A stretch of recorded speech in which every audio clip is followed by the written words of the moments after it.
Bruh.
Fartality.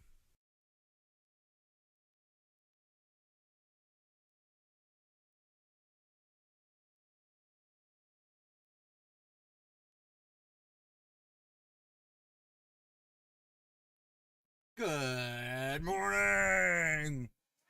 Be here in just a second.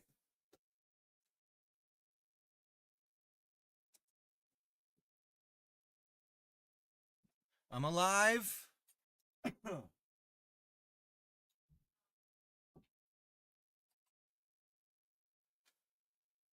Rumors of my near-death experience were mostly accurate.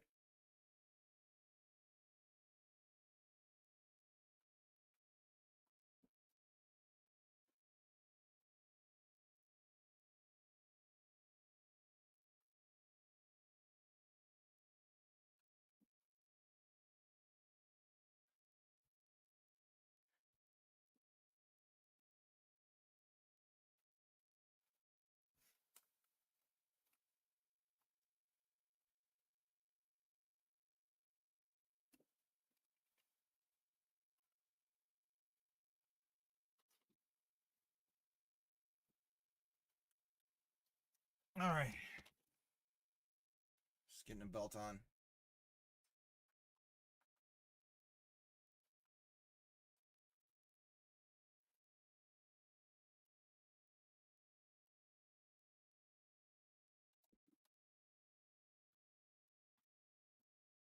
Green screen down. Team unite. Go. Oh, I'm probably slightly more hairy than you're used to. Just because I haven't taken care of myself. I haven't groomed very much. Here I am. I'm alive. Mortis, Blork, Cares, Pagorli. Welcome in, everybody. It's been a while, and it's alive. Blork, blork, blork, blork. All right. It's Mike. Mike's kind of facing the wrong way. Hang on. Yeah. 20 consecutive stream streak from Growling. Growling, how you doing? I'm doing much better. I was almost sick for 7 days. There was a period of time I thought I was doing better, and then I went out in public, and then I relapsed, and then I thought I was done, and I was rebounding, and I did a bunch of yard work, and that put me back in a spell.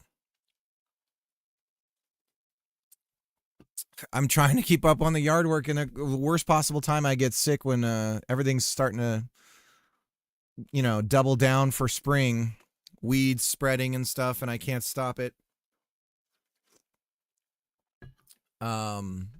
Very green year this year, at least where I'm at. Yeah, I was excited about the warm weather until I remembered I have to mow. I know, right? That's the worst part. And I don't have a ride mower. We've got a pretty decent size area. It's been 43 years. Yeah, Jacob, it is good to be back. The other thing that happens when this happens to me, and I'll just be totally frank, you can be Sally. I'm sort of like, maybe I'm done streaming forever. Maybe this is it. Maybe I just stop.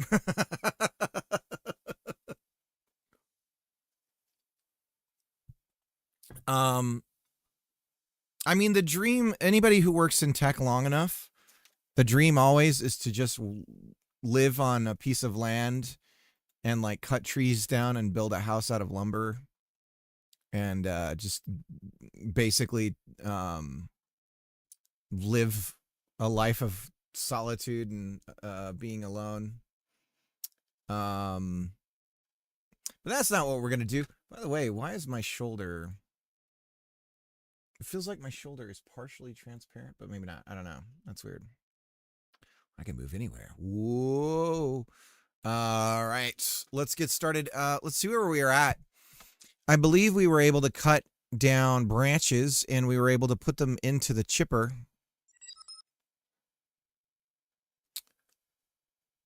Yeah, I don't think I would yet. I want to see success. I was thinking again. I was doing that whole "what do I have that I could release fairly quickly" thing in my brain, and it really is that puzzle game that I made a long time ago. We're getting some frame drops here. Should be able to fit this inside the wood chipper. This is backwards though, but we'll give it a shot anyways. Oops. Get it in there. Okay. I might need some icons on this to make sure I've got it right. I want to climb the tree. I want to pick it up. Ooh, I'm only holding a little edge there. Maybe we want it, why is it only letting me pick up little bits? There we go. Okay. You know what we're going to work on? I know exactly what we're going to work on. And that is the Bethesda movement. Okay, so there it goes. Come on. Pick the rest. Come on, get in there. Come on. Can't get it in there. Okay, let's get the collision on the ground on this road stuff. Okay, we got a bunch of stuff we can do now. All right, let's get to work. One of my coworkers went from being a dairy farmer to programming. He went backwards. He had the dream. Dairy farming, I don't know if dairy farming's the dream. Just working with a bunch of cows and oh. Should I add tree cutting to my fine dining game? I think so. I do. I can't wait to play that. What's it for the jam? I was looking at jam games and I was like, maybe do I come back and do a jam game? But I was looking at the jams on itch at least.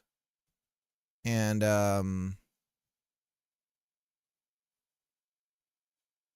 there was like a Sprite jam or something. That was the best one I looked at where I was like, oh, I think this one might be interesting.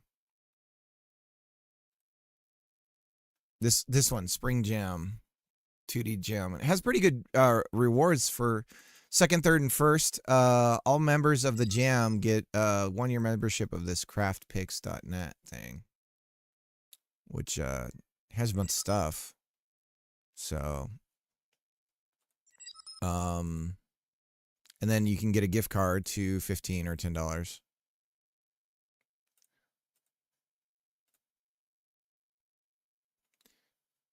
This one, it's it's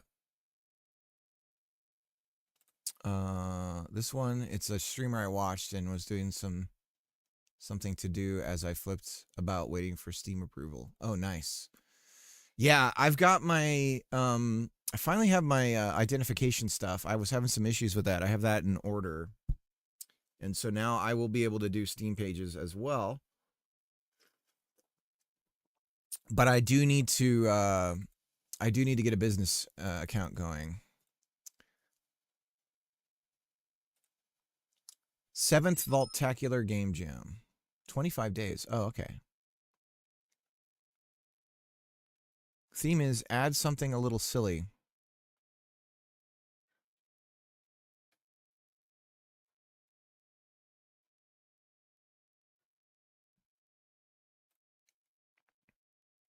Cricket Megacorp.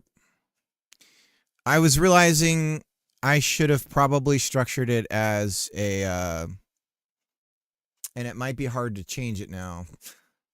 So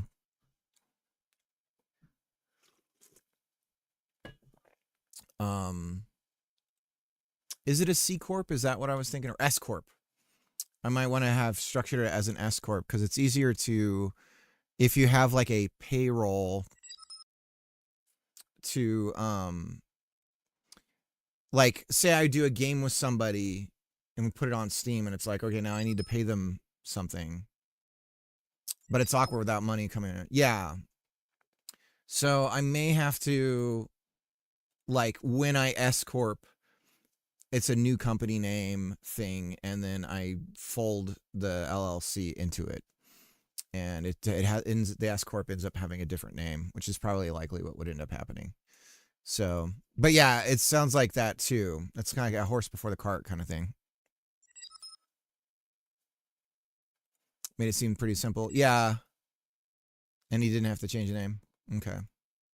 Yeah, in Idaho, it's looking a little weird to move over to it if you've already established the LLC and you haven't done the S corp within 90 days. It like suddenly becomes more difficult. Okay, so let's go ahead and get. Also, I seem to have improved the Vim. I've been working on that on my end as well for creating my studio. Yeah. You know what I really wish though, to make things, I think it would make things so much easier if Steam was just like, if you could just go to Steam and be like, hey, split this 50-50. Here's the W-2s for these two people. Like that it's for. Or, 25-30. And then, what? I'm doing some weird portions here. 25, 30, 45% or whatever. Whatever it is, like just here, divide the money to these people and then they can figure it out, right? And I guess that's more work on their end, so they're just like, no, you figure it out.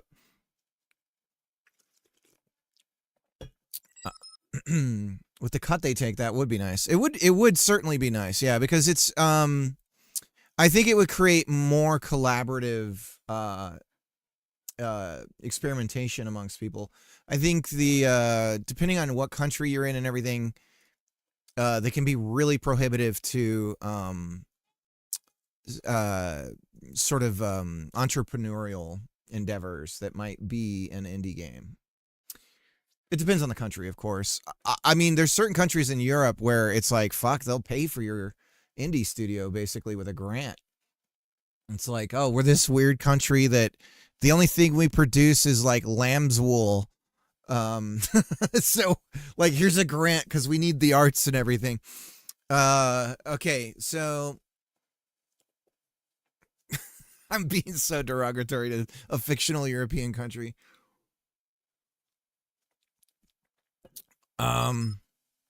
Yep, Australia, Canada, some European countries all do the grants. Yeah. We're on a state, there's some federal grants, but most of it's state here. You just don't like that stuff though. Yeah. Depends on where you are. Depends on how liberal you take from party A to give to party, B to give to party C. So for nonprofits, NPOs. OpenAI may break the nonprofit laws, which has been, I've been reading some interesting stuff about that because they're supposed to be an NPO.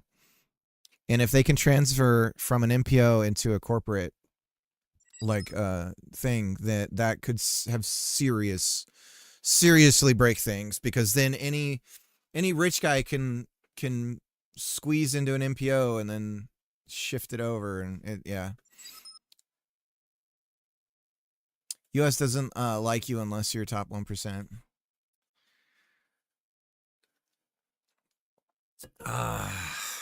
Good times. All right. So we were saying the ground. That's an easy one. Let's find the road. So we're going to go here, and we've got, where's our streets? We're streets ahead. Road straight. Okay, so road straight.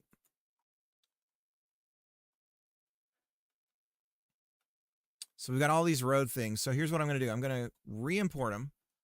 Import scripts for the wind here. And we're going to say import script, and I believe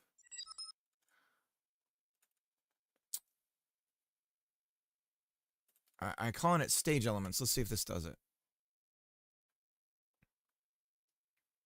So this should add collisions to the street.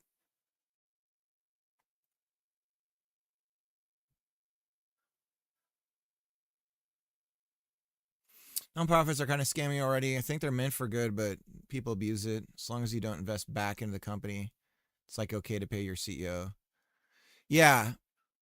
Yeah, you really have to investigate the NPOs that you donate your money to or anything like that, because some of them are exactly like you're saying. Like the Girl Scouts, man. Man, you look at the Girl Scouts and how much they have to like. There we go. So now it sits on the street fine. So the import script that I placed onto the road, now I have to jump to get on the road. Um, makes it so that it creates a collision for that element based on its mesh is plural, and adds it to the scene so that it becomes a static body around the mesh's structure. So that's a freebie to create like collidable element that didn't necessarily have collisions to begin with. Okay, so that takes care of that problem. The next thing we wanted to do is the Bethesda moving and rotating stuff. Okay. I made it for myself because I used so many. I can show you the script. I used so many. That's it. This is it. It's kind of a oneer.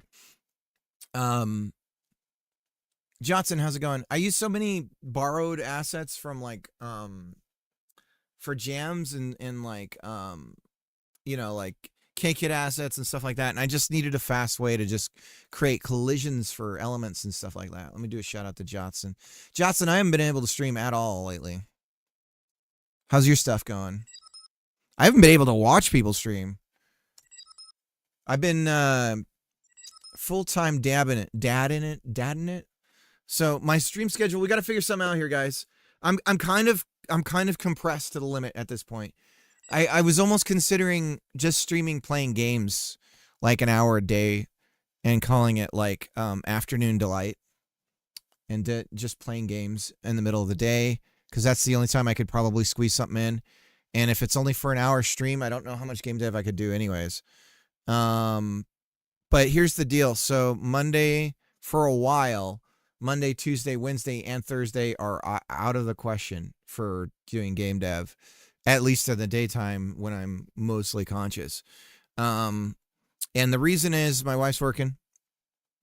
And so I'm doing class with the kids, and it's just full-time kid stuff.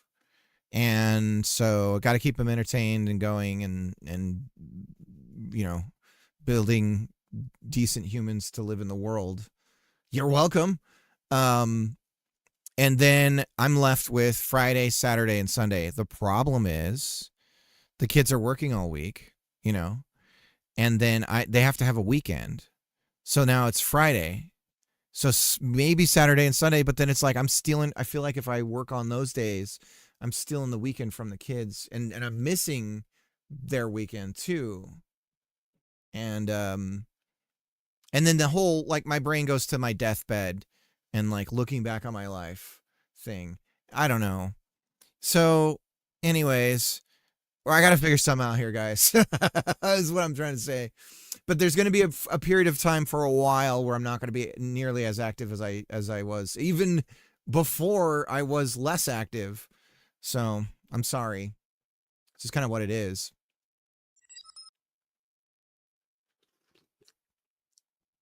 So yeah, but then I got incredibly sick. It was just a fever and exhaustion, and I had you know what it was? I am capable of just not throwing up if I handle myself correctly, even though I should. And so my son got this thing and he threw up right away. My daughter got it same night as me. She threw up that night. And I'm just like awake in bed, like holding myself a certain way and drinking cold water. Like I have this whole way of like not throwing up where if I start, I literally can feel it coming up. And if I drink icy cold water, just like a couple of sips at a time, I can feel it like traveling down, and I should have thrown up because whatever it is stayed in my stomach way longer. And so I ended up having to fight it on the tail end, so to speak, literally. And I just like, that's how I fall asleep too. I was just like, yeah, it was like leaning up, but of course I can't sleep when I'm doing that. So then I end up sleeping through the day. I slept so much. I was like a bear hibernating, and I was so exhausted. And the kids got so much TV. It was awful. I couldn't do anything. It's just like come into the bed with me, and that way if I fall asleep, I know you're safe.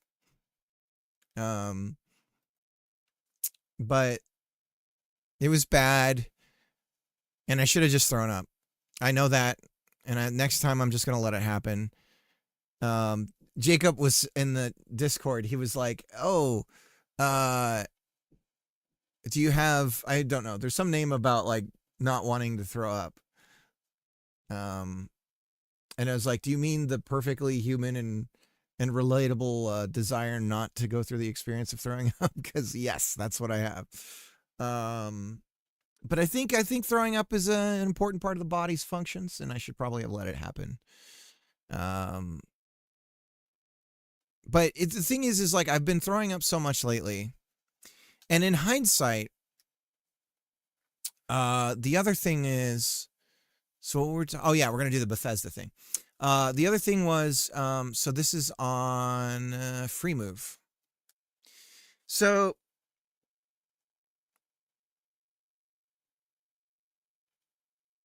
yeah, we were throwing up for a while, for years, like with the kids and everything. But then we realized, in hindsight, my mom was probably mishandling her oral chemo drugs,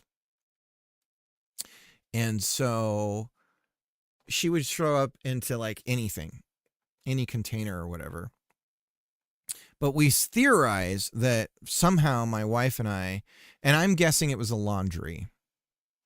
But I think we were getting little micro doses of it, because there was a period of time for a couple of months where occasionally, I would just wake up randomly in the middle of the night and then just violently throw up.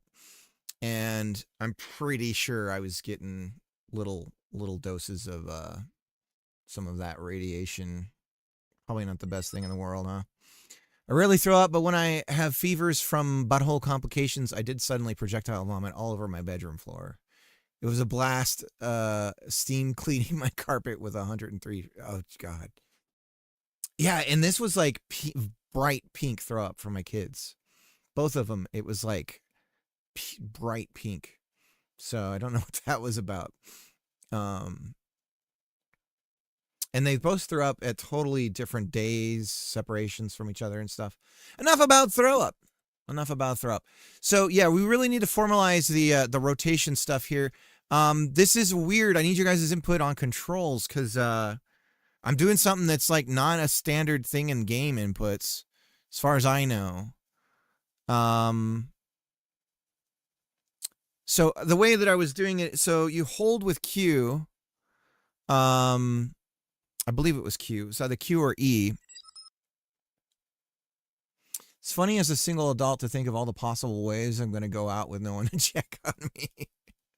Oh, at least Bob will eat you up. Apparently, that's an EMT thing, is to come into houses with like dead old people, and if they have little dogs, they most likely are eating up the homeowner. Bob will most certainly eat me. Yeah. Apparently, certain breeds are known for just chowing down on their human as soon as they expire. They're like, all right. If it helps them survive, yeah. They just they're like sitting with you watching a live and just taking notes. They're like, okay. I'm gonna go out just like that Argentinian football team. Were they Argentinian? Well, I forget where they were from. Yeah, he would do it now if I let him. Oh God. Rotate angle, decrease and increase. Okay, so here's what we're doing. So we are getting so you hold down Q or E, and then to rotate, it's left or right click on the mouse button. Right now we're only keyboard inputs. But the problem is we're only fixed around one axis that we rotate.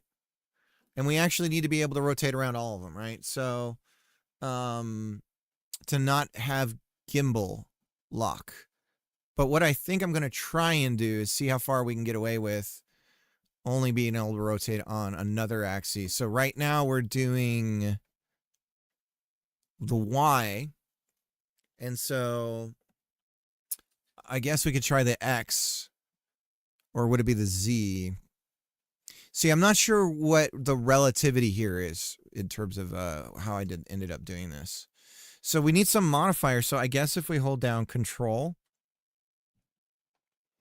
and then continue to press left and right, that could change our. Now, supposedly on does anyone know how it works when you hold something in Skyrim? Can you rotate it, or does it just sort of float there? Does anyone know?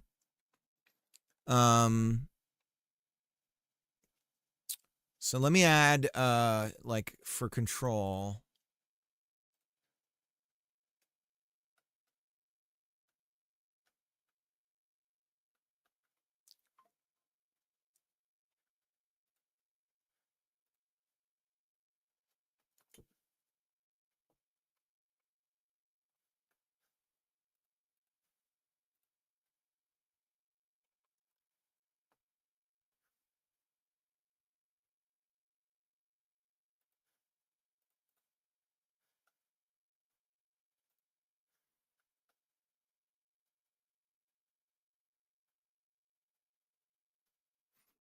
Johnson's a cool cat.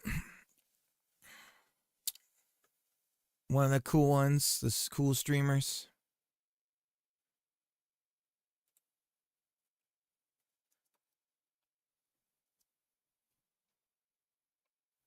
Modify? I'll call it Modify. We'll call it Modify.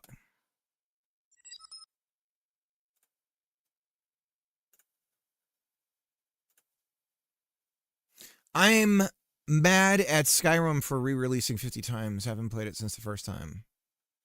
And a tiny amount of VR. Yeah, says Johnson. Yeah. The Bethesda games, I never finished them. I like get to like Fallout 4, I was just like, oh, I can build? And then I just was like playing with my Tonka truck and erector set, and I just completely forgot about the game. It's just like, oh, this is cool. And I just held out in my original settlement and then never finished the game. There's something about the critical path. Then I remember I bought the Fallout 3 like complete edition, and they've made some really bad design choices with the DLC, because when you first leave the vault in Fallout 3, if you have all the DLC, it starts giving you, it's like, and it's like gives you all the DLC content. It's like, hey, go here. And so it creates the linear path that you'd expect in a traditional game. And so Fallout 3, I tried it twice. First time I ended up doing this weird fucking Anchorage simulation thing that got me to like level 50 without having to do anything. And then the second time I'm on some GD alien spaceship. And I knew the DLC was actually ruining the experience, because they create it and they're considering it in linear time, real time, in the real world. Hey, the players played the game already. When they install this, we need to yell at them where to go to get it. But the problem is like when you're a first-time player and you've never played those kinds of games, you have no idea what's going on. You're just like, why is Liam Neeson my dad? I'm so confused.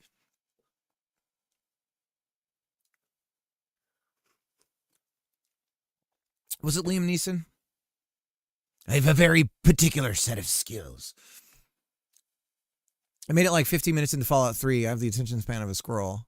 Yeah. Yeah. Well, then I went to Fallout 3 again. I tried again one time. And like in 5 seconds, I had blown up a fucking city. I like nuked it. I was just like, what's going on? I don't understand what this game is. Like, how much power do I hold?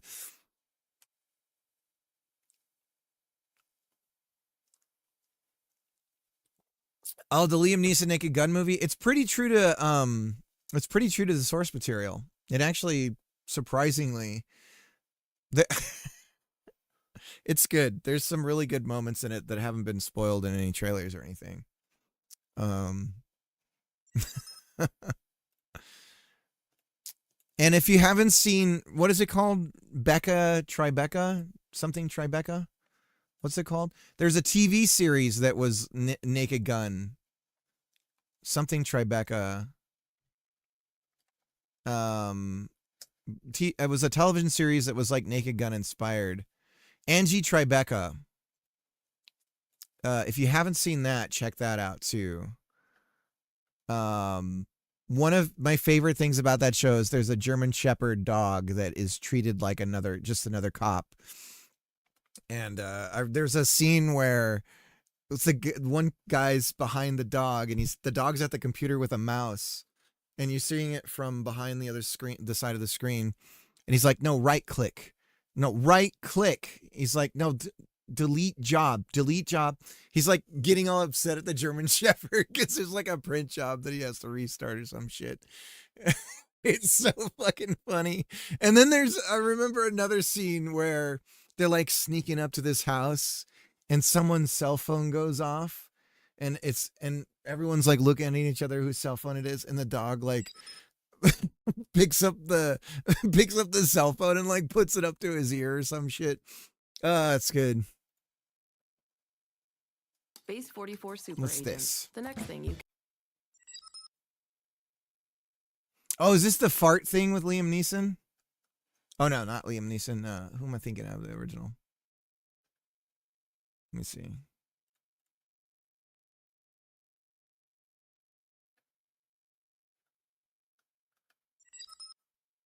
Leslie Nelson. Leslie, what is it?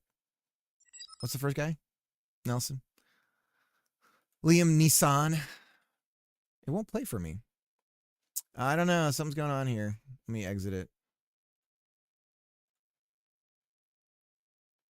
Uh-oh.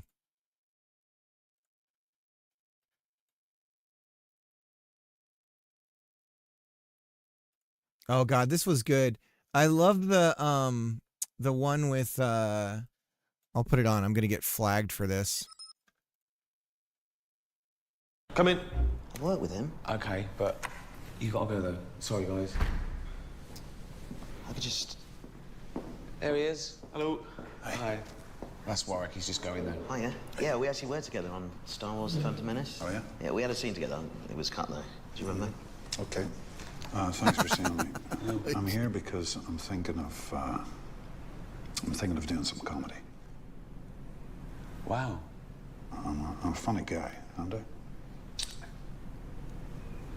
I'm funny, right? Yeah, definitely. Here's some of the stuff I'd like to work on. Improv, stand-up comedy, funny monologues, crazy characters, sketches. You notice this list, huh? I'm always making lists. Oh. In fact, that's probably why Steven Spielberg cast me as Oscar Schindler, Schindler's List. I said, Steven, I make lists all the time. And he said, that's exactly what I'm looking for. What's funny? Sorry, I thought you were joking about getting the part of Oscar Schindler because you made lists. No. As an actor, you need stuff to draw on. And I drew on that. Okay, let's do some improvisational comedy. I can't now, Liam. It's a bad time. Let's do some improvisational comedy now. Okay. Knock, knock. Come in. Hello. Oh, no, not you again. I've never been here before. Sorry, I thought because you're a hypochondriac, you would have been to the doctors before. Don't presume. That's a backstory we didn't agree on beforehand. No, I know. Oh God. That's improv, though. I can't do this, guys. It's too I awkward. don't take notes. Okay. Can we go again Yep. because you ruined that? Sorry. Oh God, it's killing me. Knock, knock. Come in. Hey. Hi, how's it going? What seems to be the problem? I've contracted AIDS. How did you get that? From an African prostitute. Do you mind if I interject for a second? Sorry, I just think it's getting quite heavy, this sketch, and I just wonder if perhaps, just for the sake of comedy, you might not want to have contracted AIDS from an African prostitute. Just. Okay. Right. Have you seen the extras one where it's Patrick Stewart and he's talking about the screenplay that he's writing? And it's so like he's just like, well, it's a story, and I'm out in a field, and a beautiful woman takes her top off. It's just like it's like so stupid, and it's all just about him getting women naked and stuff. Anyways, all right, yeah, I'll watch this later. I don't want to cause dead air here. I'm not really getting any work done right now. Okay, so we have the modifier right now. Free move, rotate angle increase, and so we have no check right now. So what happens if I just press these buttons?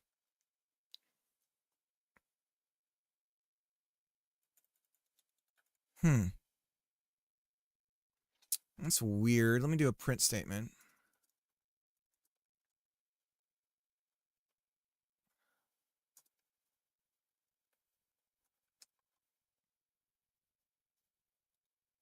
Yeah, okay.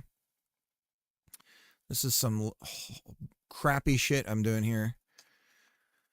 Wasn't even doing any checks, so we'll just say if we're holding first.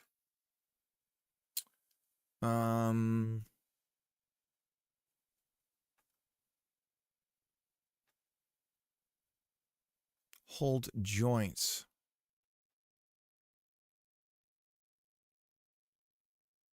Oh, we're just moving the joint around. Oh, brilliant. Okay. Yeah, no, that's fine then. Okay, so. But, okay, let me check something out here.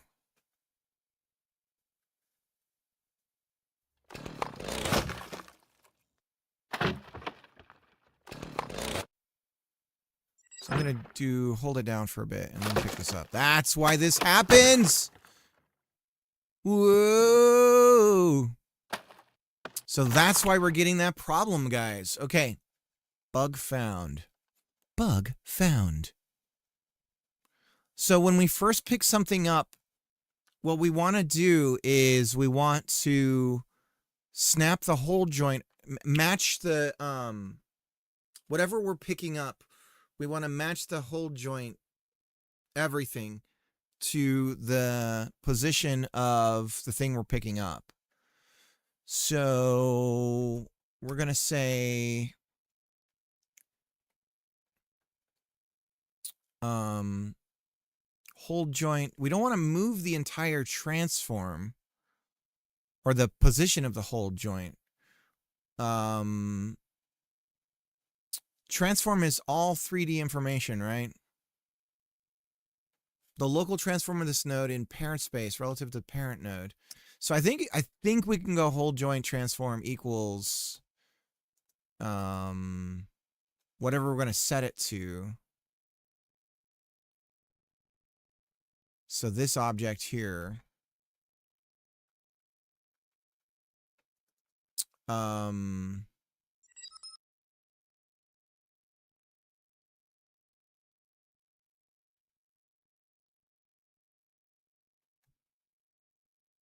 says moving the joint around? It's called passing the joint. Are you a cop? Have you guys seen those videos of the guy who, I don't know if they're real. There's so many of them. It feels like he's being targeted. And I don't know. But he's got these guys coming in and he works at, it's like a vape store or something. And these cops are always coming in asking if he's got like the green stuff and everything. And they're always coming in and they just like, they look, the way they talk and everything is like really funny. And, supposedly the story behind those videos is that there's another dispensary that is like run by somebody who's a friend of the police. And so they're trying to catch this other one to get him shut down. Is that skit the reason head shops say if you mention weed, you'll be denied service? It might be. Please sit down and have fun.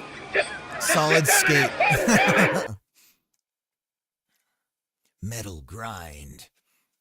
I'm a dog. Look at me. All right. Thanks for the follow.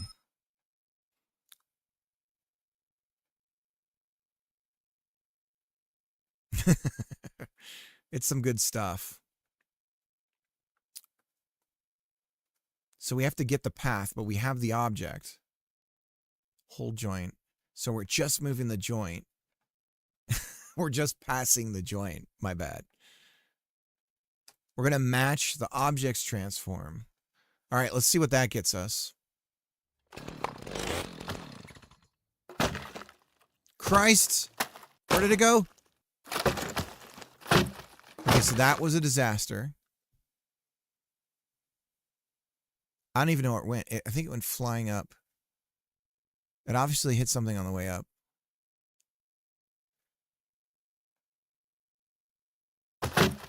Holy Jesus. Okay. Well, there it goes. All right. So that's not working. Let's try just matching, instead of the entire transform, let's just match rotations.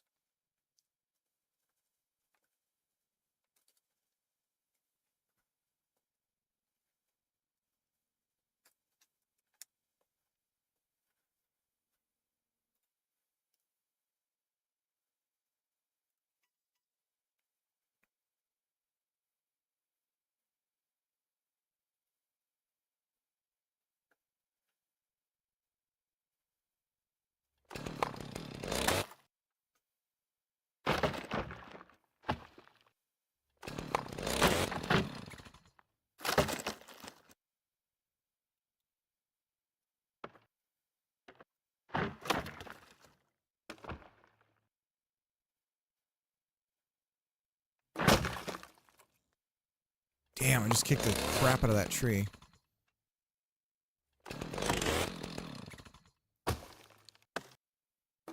So all it does is it moves it towards me, and it seems to be keeping the same. No. See, that seemed different, right? It flipped.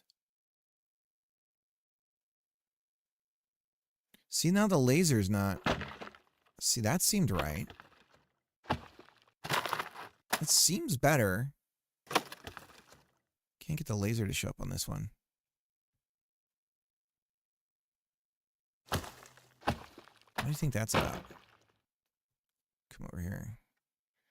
Got a couple of bugs. Look at that. See, that's not right.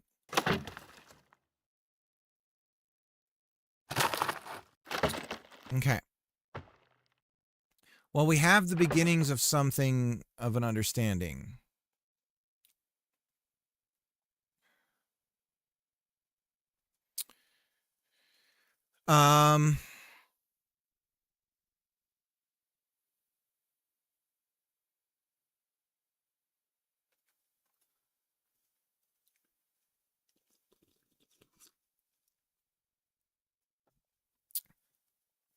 So our character controller, this is what it looks like. This is the joint right here out in front of us, okay? So when we go to grab this here, what we're doing is we're actually gluing, we're sort of attaching, passing the joint. We're taking the rigid body and we're affixing it to this joint here.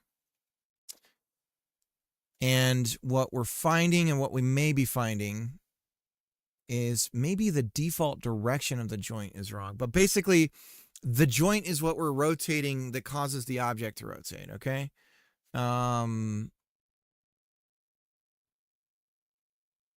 So here's the joint. Now, where is forward for the joint? See, I think forward is wrong on it. So what is the default for, is it Z, is it like this for the scene layout? Let me do a new 3D scene. So, no, it's Z, okay. So it looks like we're facing the right way for our joint. But the joint's got this arrow here, which makes me feel like, see that? Makes me feel like forward for it is really the X. But then, see, we also have this line here. What is going on? What do you suppose both of those are about? Let's just try rotating this like this. And now we've got this here. What? Look at how it changes. That's the angle for something about the joint. Softness substitutes and damping.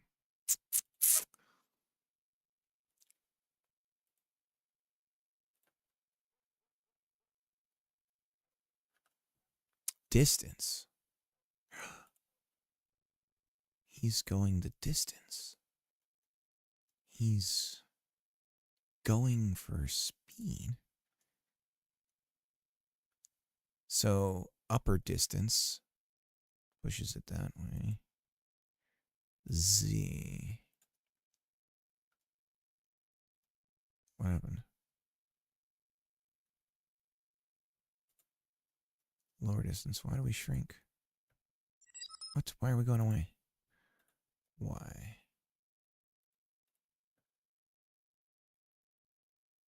Upper distance. There we go. Maybe we want that. I don't know. Let's see what this does. Problem is cake. Dun, dun, dun, dun, dun, dun, dun, dun, dun, dun. Do do do do do do do do do do do do. Look at this. Whoa. Okay, I think I actually might be learning something else about joints here. Look at it bounce.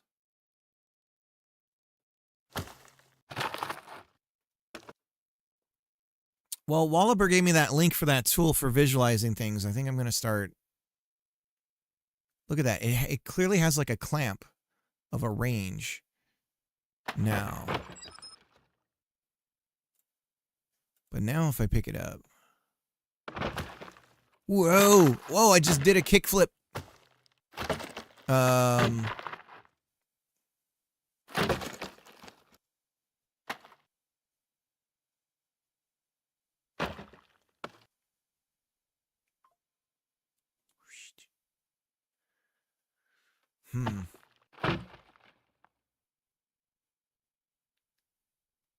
Floating wood lizard. You know, I do miss lizards. Don't get to see them that much anymore as an adult. Used to see them all the time as a kid. I'll be right back.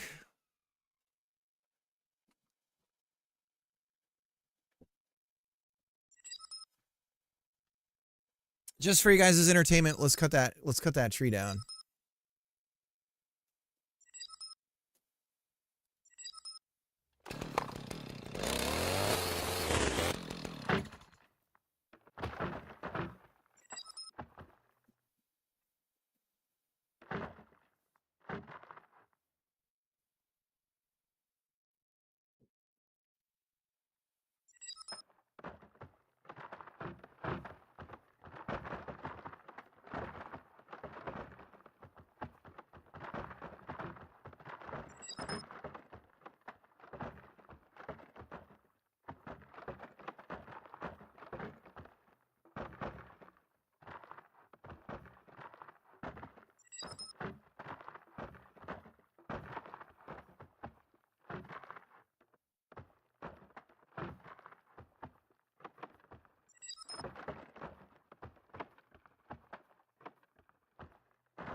They often mate on our porch screens.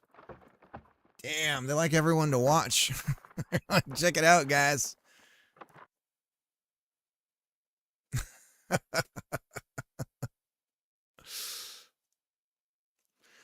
Okay.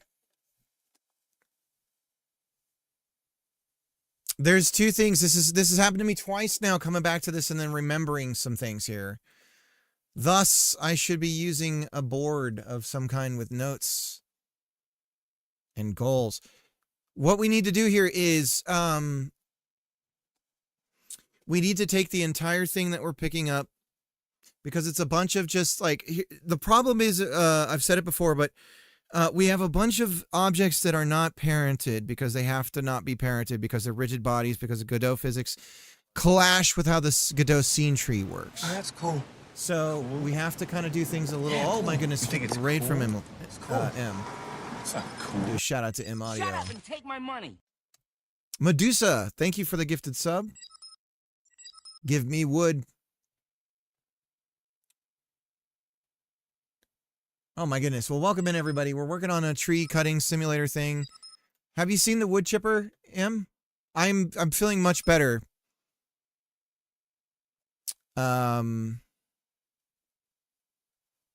Have you seen the wood chipper? Let me just get that going for you.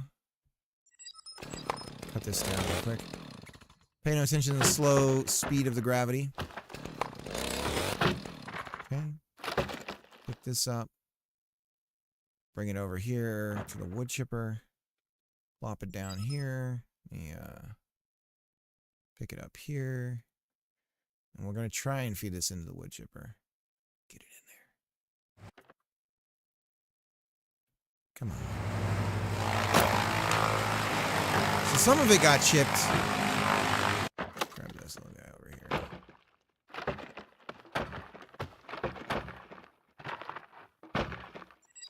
What in the ever-loving hell is happening over there?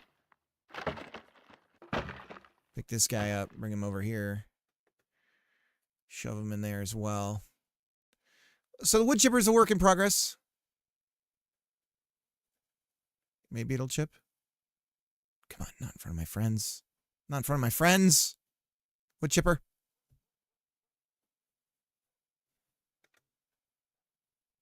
What about you? Will you chip this little guy? Chip him. Wood chipper. Hey, buddy. Hey, buddy. Well, it chips wood. It's coming along. It's a pain in the ass because everything is physics-based. So the wood chipper is actually doing, I can show you behind the scenes of the wood chipper. Let me show you that. I promise you that this will slowly get less and less jank, but it sort of has to become jank before it can be less jank. So here's how the wood chipper works.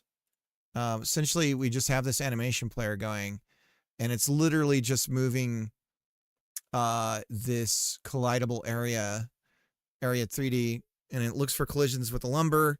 If it finds it, it then grabs it with this moving joint that's also moving with this.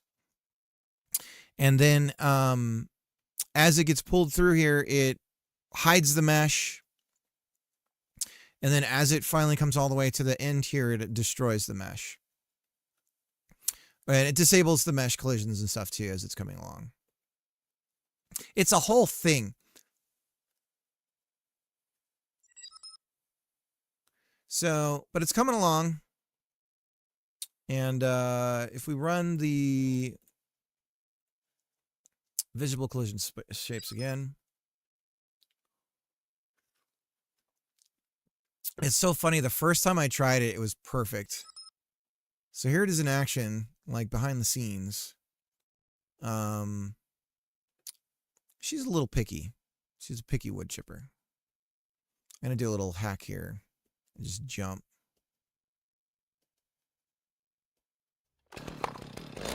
And do a float cut. No scope. Float cut, no scope. Bring it over here. I mean, my wood's a little less floppy. Whoops. It's not as floppy. Well, see, now we're writing it.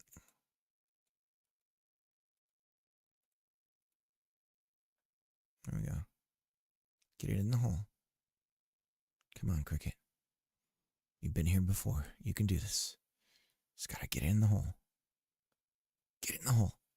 Nope. Nope. Nope. There you go. Oh, come on. Come on, you can do it. There we go. Get in the hole. There we go. There it goes. So here's what's actually going on behind the scenes, you see here. Secretly.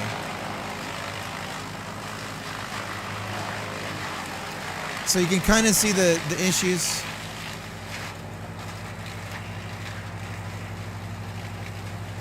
So if I move this forward, that should help a bit.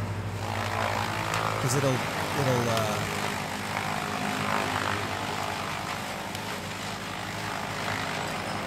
despawn it. So I used to have it right there. Maybe I should keep it there.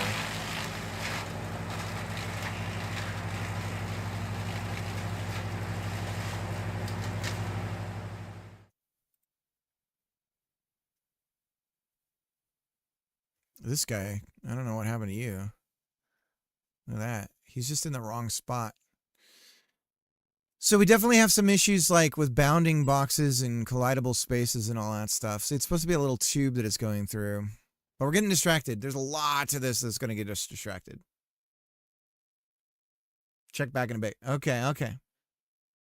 Im's working on a really cool game. Im, go ahead and plug it. I need to have my daughter play it again soon now that we're both alive and not completely dead. Anyways, back to what we were working on, which was another entire set of weirdness. What I was saying, though, is when we pick up that piece of wood, it has a series of joints connected to it. We need to travel to every single joint and flip off some collisions. Because, like, for instance, if we cut a branch down, we do want the branch to be able to potentially hit us. But when we're picking up this thing that we can then rotate, we kind of want it to be not caring about us. And the problem is we can tell the initial, like right here, if I cut this and then get underneath it, it's going to fall in super slow-mo, right? It hits us, right? We want that to happen. But then when we pick it up, we kind of want it to be this weird, ethereal thing that we can suddenly just start flipping around and doing stuff with. But the problem is the minute it detects collisions with ourselves, which is what's happening right here, so I can kind of move it out, we start to get that weird, like, oh, physics is doing, it's negotiating a bunch of collisions that it should be naturally resolving, but it's also being pulled back to the same spot again. So it starts to do this whole thing, right? So we want that to stop. So the way that right now we can easily say, oh, we're grabbing this thing here. Oh, that's why it goes away. Okay, so when we let go, okay, so that's that bug. Sorry, guys, I'm discovering some things. So when we grab it, we then change the masking, and we say, okay, well, you don't mask with this thing anymore, right? But the problem is it's only for that part of the rigid body. The structure of the entire branch is a series of joints and rigid bodies, but they have no inheritance to each other. They are, in a sense, siblings in the scene tree. So I can't just easily say, hey, let's go down this scene tree and all of the children now have this masking, right?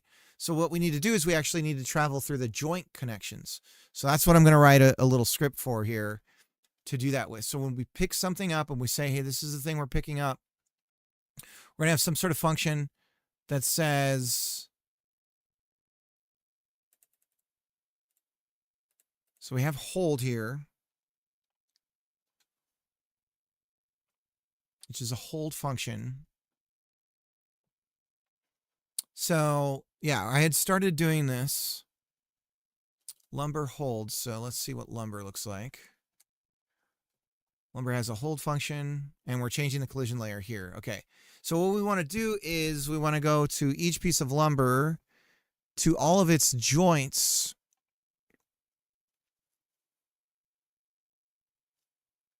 Now, this might not be enough because we might be jointed to our neighbor and not know it.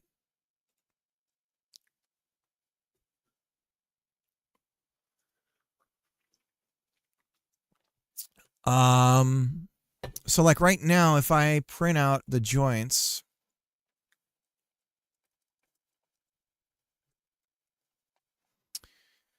this is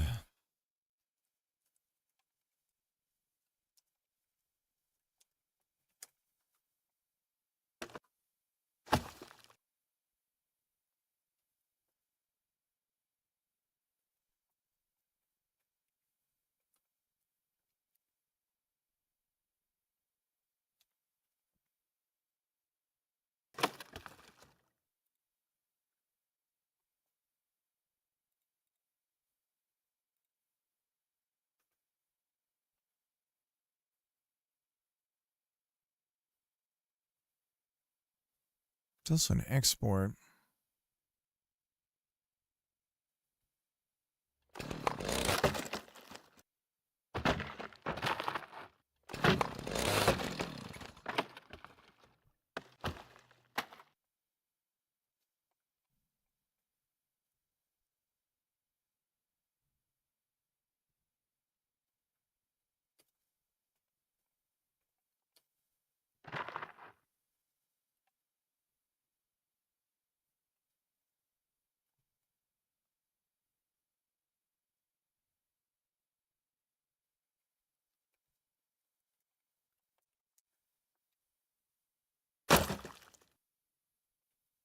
Okay, so there are no joint references.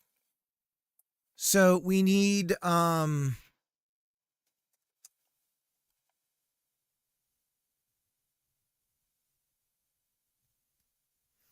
in the game tree.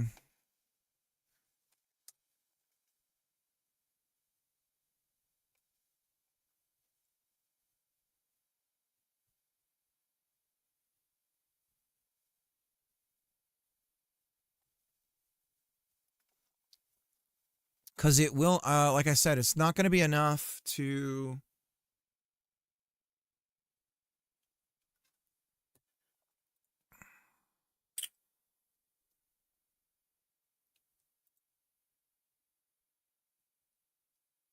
So lumber has a child that's a joint.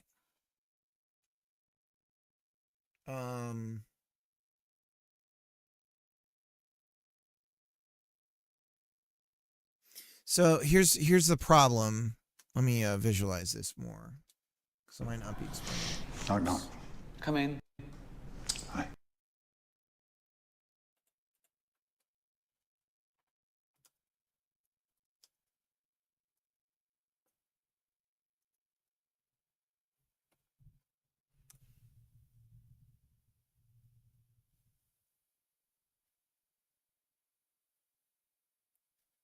Okay.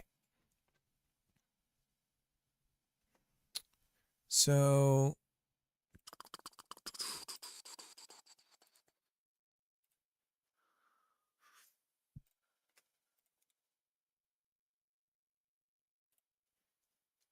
why does it do this every time? God, I hate this. Okay. Okay. So we have a branch here, right? And every branch has one joint. Can I zoom in real easy? Kind of not. And then it's saying 7.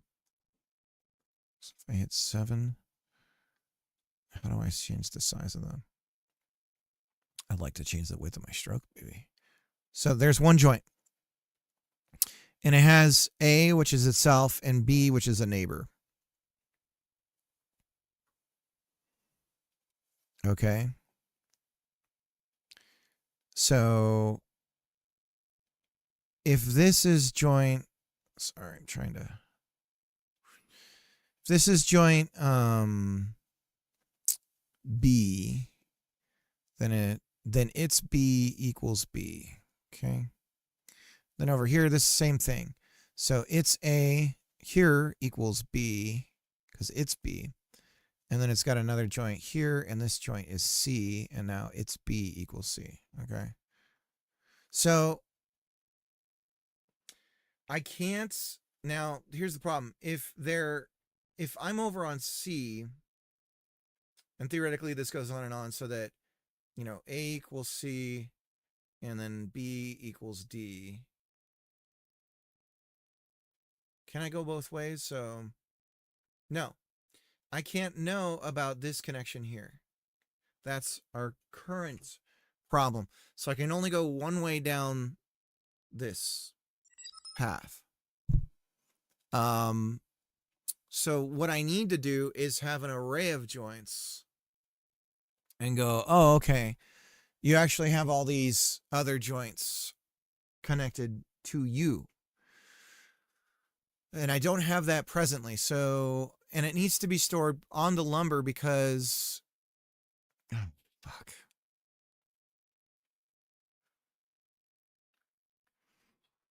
Okay.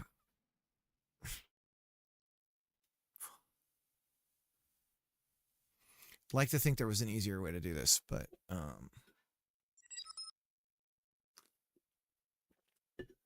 it's going, Kent. It's going. So the problem kind of explodes even beyond that, because would we make a cut?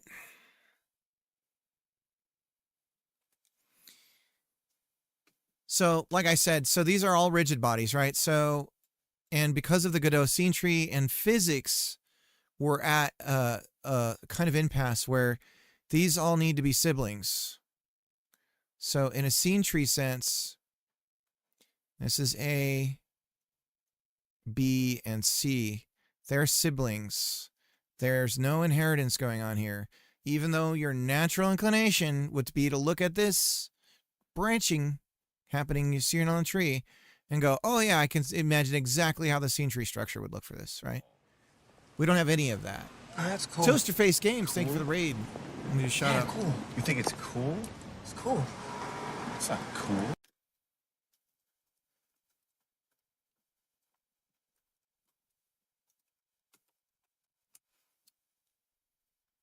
So, let's see what you're up to.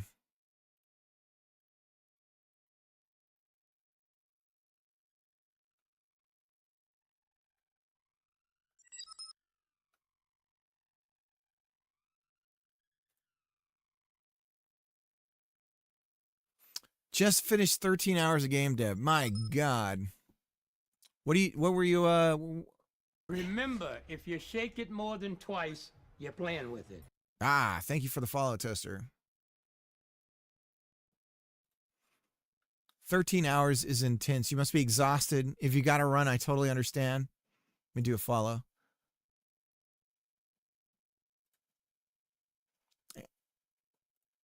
We're working on trees and cutting trees and trying to chip trees and a bunch of stuff like that.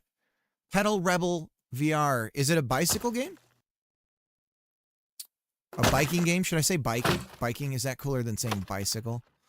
Like a fucking 7-year-old who wants to play with the new kid across the street. Is it a bicycle game? I want to play a bicycle game. It's a VR bicycle game. So are you designing it around the idea of being on an elliptical? Is that what they're called? Ellipticals? So you can like wear the headset and be on an elliptical? You're making a great first impression. He's doing great. We're trying to make a game where you cut down a tree. Now this has VR possibilities written all over it. This has got upper management written all over it. But we're running into like a bazillion problems that we're trying to deal with. Let me see if I can get my wood inside this big machine for you. It's a little stiff, little rigid to move. There we go. I got it in, but oh god. See, we don't want that. Okay, well, let's pretend like that didn't happen. Yeah, it works on a real exercise bike. Now, see, that's cool. Are you familiar with the, I want to say, the SNES I believe the SNES was one of the earlier consoles to have something like something that connected some sort of elliptical to a to the console. SNES.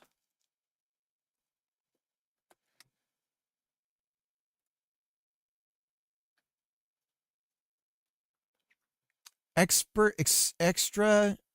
Extrainment Life System. The Entertainment Mountain Bike Rally.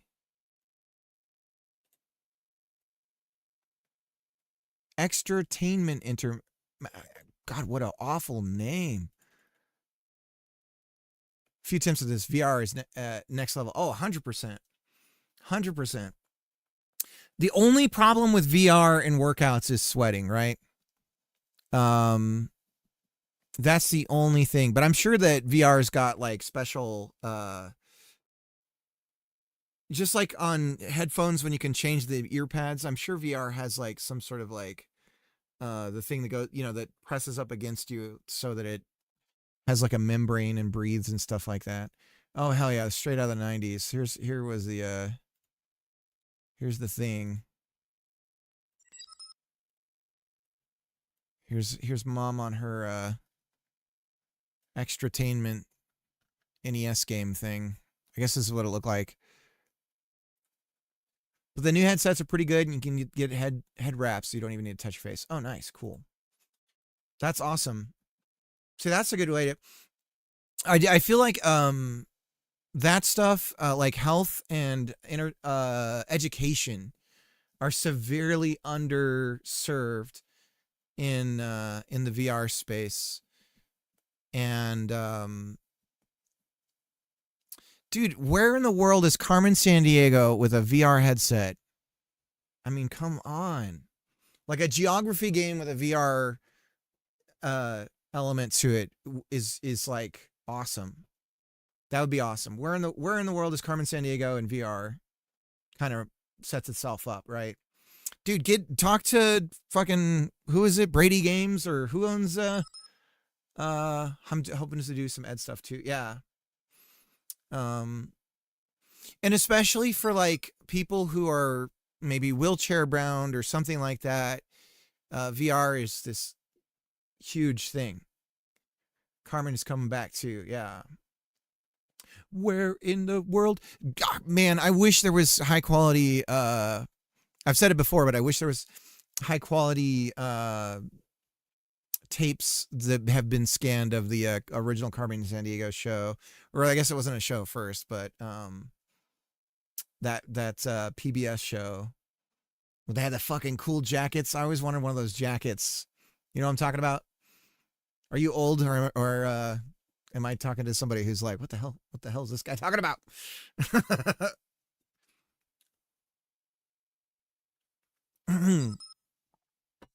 I always wanted the jacket too. I know.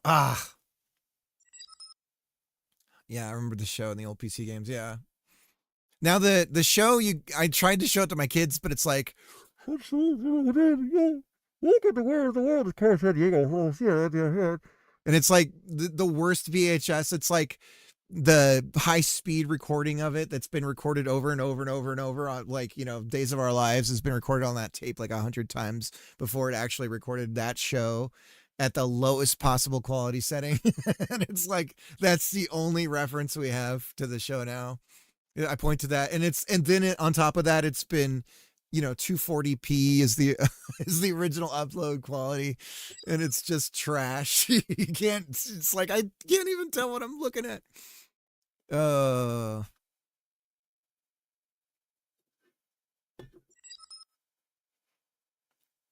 I'm at like 550 wish lists on Steam. That's awesome. For niche for VR. Yeah. So is this your first like game or first step into VR, or is this like not your first rodeo?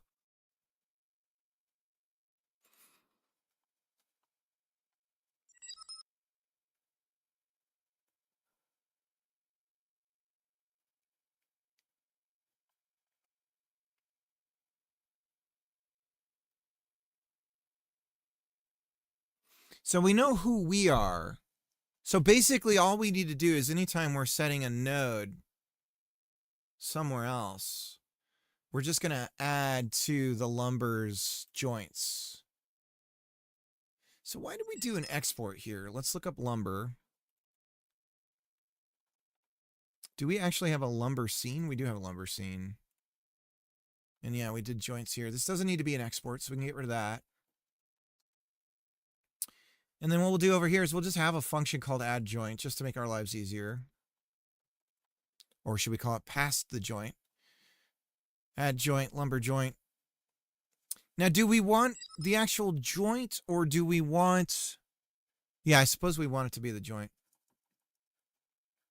Joints.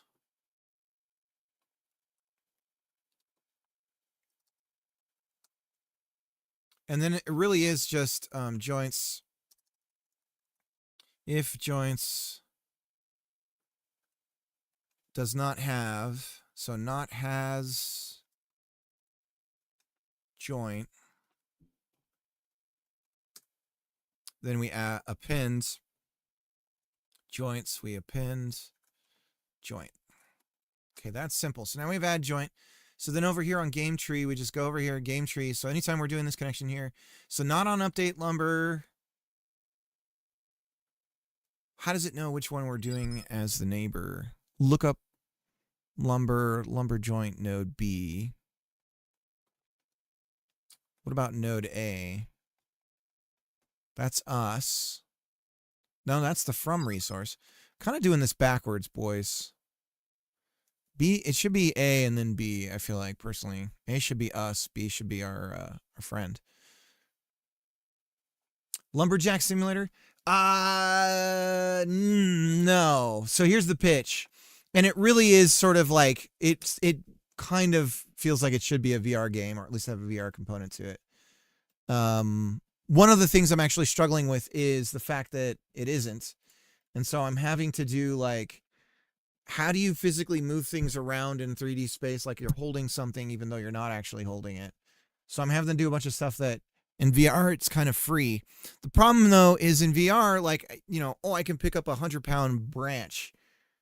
And it's like, well, that's not how this should work. Like it should take a little while to hold and pick up. And so VR, everything is feather light, you know. Theoretically, though, with VR, they could put things on your wrist that are gyroscopes that could spin to create the feeling of weight. They haven't done that yet, have they? But it should be possible. Anyways, let me show you a video for the pitch. It's super complicated. Ah, yeah, okay.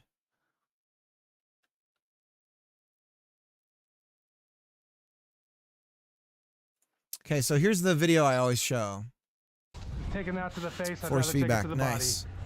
That was gnarly, huh? Okay, so have you ever seen those videos of the guys cutting down a tree and it's like, oh, it looks like it's gonna fall fine, and then it just starts to kind of go the other way and like lands on the house? Have you seen that? You seen those videos? Or like, whatever, right? There's videos of like people cutting trees down and disaster befalls them or whatever. So the basic idea of this is it's Power Wash Simulator, but you're cutting down a tree. So instead of like, it's not lumberjacking, it's being an arborist. And so you got jobs, you got equipment, you go to them, and you're trying to cut a tree down, and it's in an area where there's like the house is right next to it. There's like a doghouse and there's fences and stuff, and you don't want to destroy the surrounding area. So you have to cut the tree down in a very controlled demolition kind of style. And when fails happen, it's still fun because you get to watch the destruction. So we're doing tree physics in a really different way than traditional. It's a mesh, and we're moving some verts around for the wind and stuff like that. So this is the moments that we want. We want that kind of thing like that right there. And so that kind of cut, the idea of being up high on the tree and the tree sort of swaying and all that, we have that stuff in this already. There's just so many like weirdnesses to this, partly because we're not building our own physics engine. We're using Godot. So you kind of have to work with the engine. But I can show you what that looks like down when we cut the tree down, and you can kind of get an idea of why, like how different this is from traditional. Like obviously, pay attention to the fact that I just disappeared that chunk there. But when it falls here, you should hopefully see that it's got this element of like sort of like realism that's not traditionally found with tree simulations in games.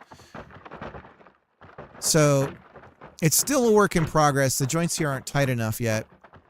There's a bunch of like fine tuning and things we have to do like that. But we want the behavior of the branches and stuff like that to behave much like they would in real life. Because the game is all about a singular tree, not a bunch of trees. Although, obviously, there's going to be a bunch of like trees in the background and stuff like that. I have a title in my brain that I'm thinking about. There's a one-word title that I could use. But as far as like a good, clever game, because in the indie space, it's like you're supposed to be funny and clever and cute and stuff like that. I have no clue. I don't have a clever game title idea. The S and box logo looks like it should be used for an adult shop. The ampersand could be a heart, and also E and X. Was that an intentional design? Huh?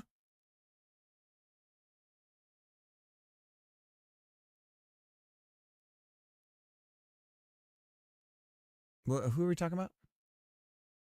Gagonzo? Gagonzo, are you smelling burnt toast? You having a stroke? You okay? You okay there, bud? New Gary's Mod project. Oh. S and box. Oh, S and box was mentioned earlier. Okay.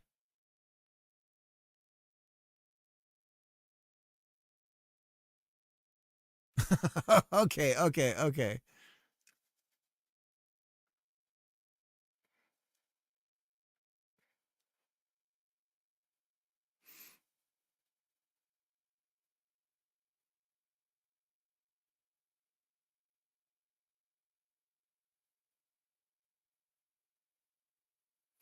Oh, sandbox. I get it. Wow, that just rolls off the tongue.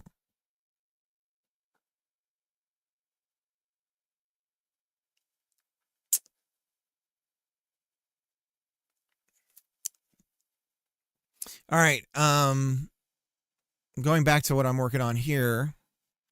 So now we have game tree. And it looks like all we're doing here is when we do an update is that's when we're setting our...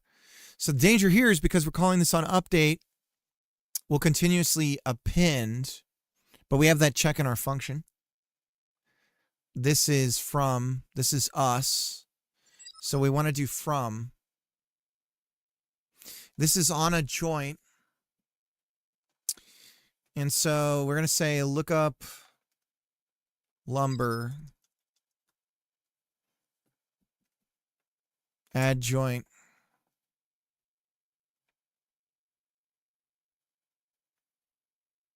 And so this is the joint. And instead we have lumber. So we're not even getting the joint of this lumber.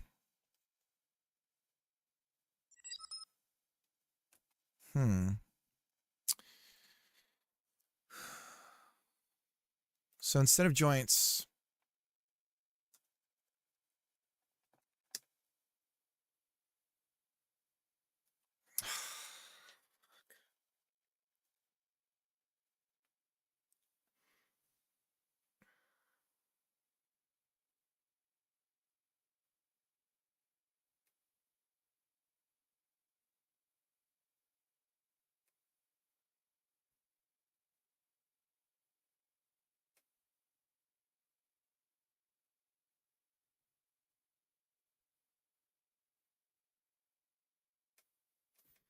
these are neighbor joints.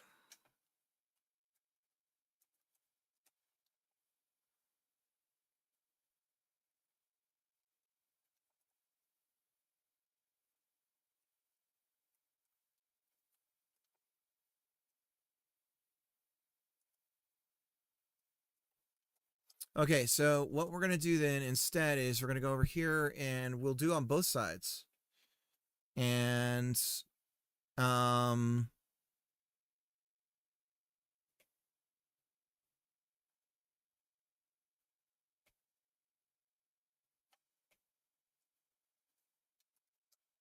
if we're doing this here,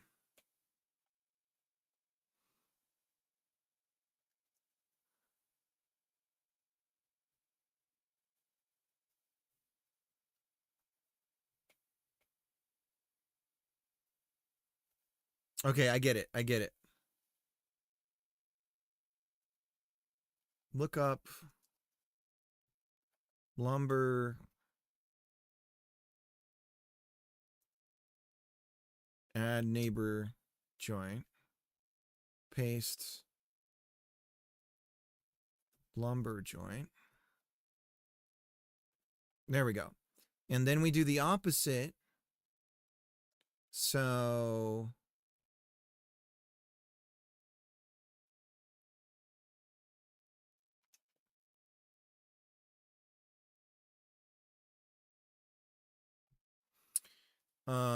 and this is on an LF? No, this is on the tail end of that.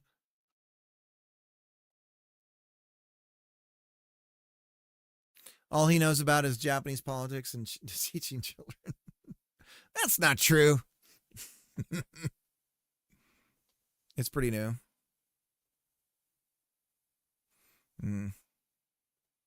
That's that one that's everyone's sort of excited about, right? That I don't know much. I mean, I know it's really new. It's piping hot.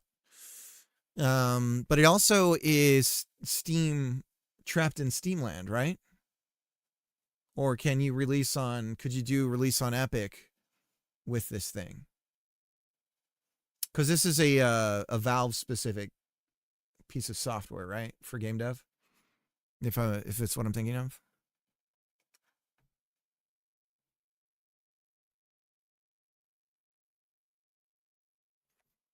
Okay, so we're doing the neighbor joint.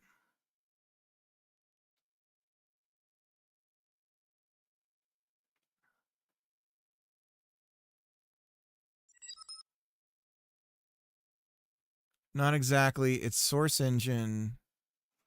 The sandbox is not tied to it.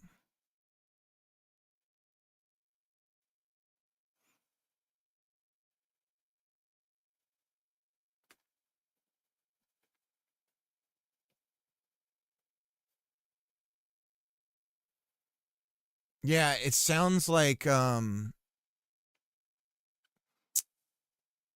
I definitely wouldn't even think about it. I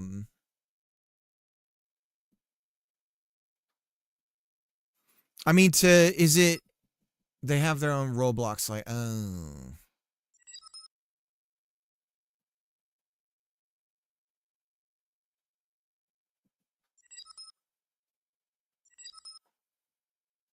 Oh, I see.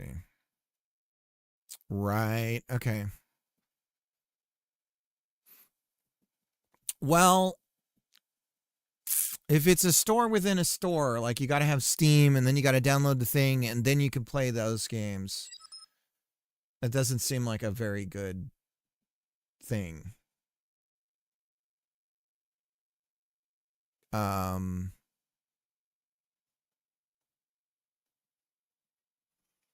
I hate these like fucking forever games where they're wanting to, like, I get it because they completely absorb an entire potential market of players and make it so that they'll never leave that thing.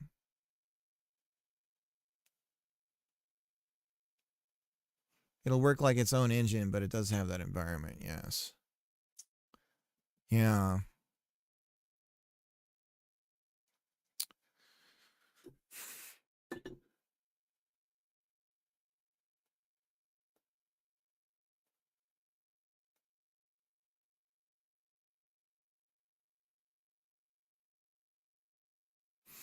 I do think that historically going forward, looking back, and like 2 or 3 decades, I think service games are going to be seen as a huge mistake. Gary made this because he wanted to have the tools he had to create Gary's mod. Right.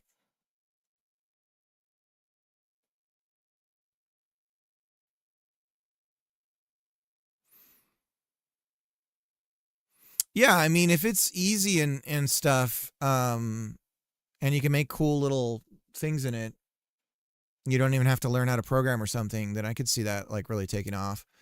I know that Roblox, despite its weird, Lua stuff and everything, still, kind of blew up. I remember like 2 years ago, I was talking about how it's not even profitable and could potentially go under, and everyone kind of like ha-haing it. But I think it's kind of proving more and more to be a very real possibility of like, especially with all the bad press they're getting. But I don't know. You have to program C#.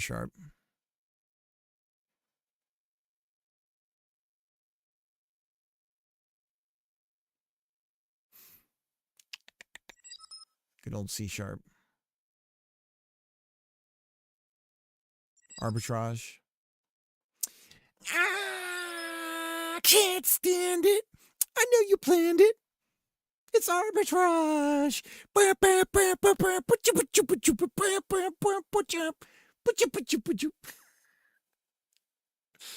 Bro, oh my God. A streamer was showing the top games of Roblox like, and holy shit, all of them are gambling and copyrighted content. Yeah. Anyways, my point is it's good. It's going to have a good set of VR tools. I'm going to try it out. Yeah.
Sorry, gotta get the Beastie Boys out of my system real quick.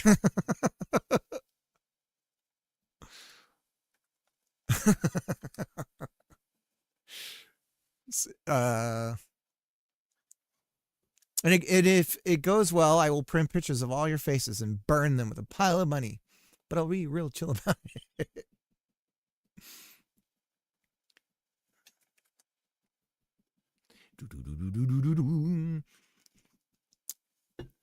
So where does the slumber joint come from?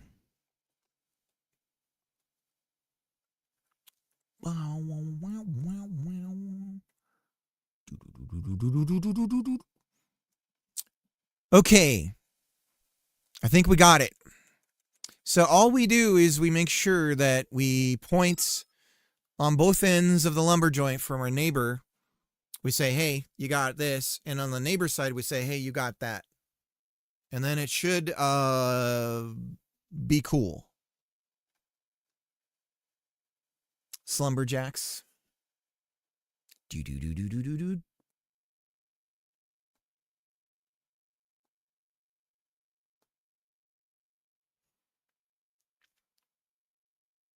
Well, shit. I know exactly what game I want to make in VR.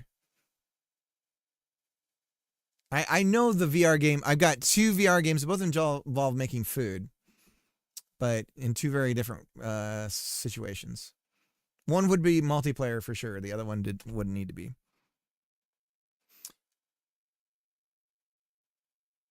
Apple Jacks. Oh man, we never got to have Apple Jacks.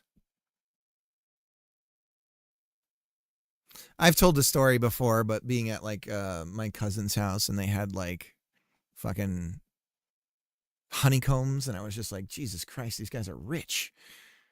Honeycombs, and then they had fucking, I can't remember the other cereals, and I was just like, holy shit, these guys are loaded.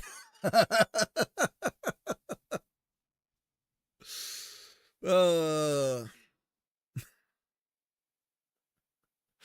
cereal rich, man. Fucking cereal rich family. It's like, oh my God. It's got honeycombs. How long have you been streaming deving? Oh God, too long. 6 years?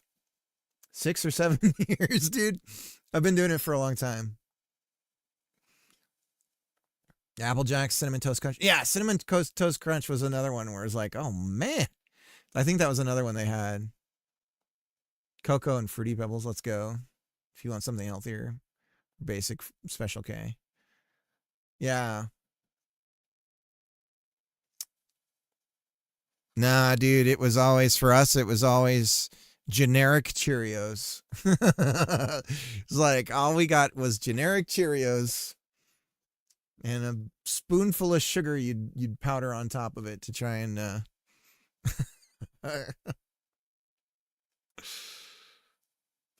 and maybe if we were lucky, I'd get Rice Krispie, generic Rice Krispies, you know.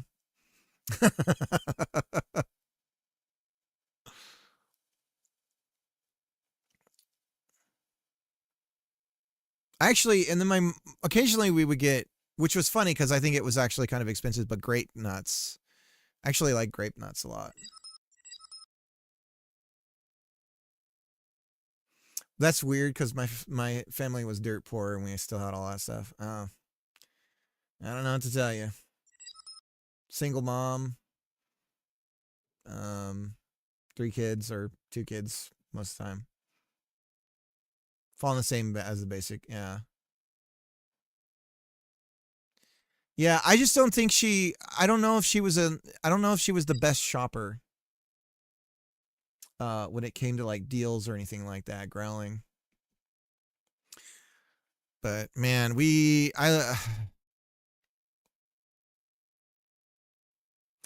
she would do the beans thing, you know, where you can get the uncooked beans really cheap.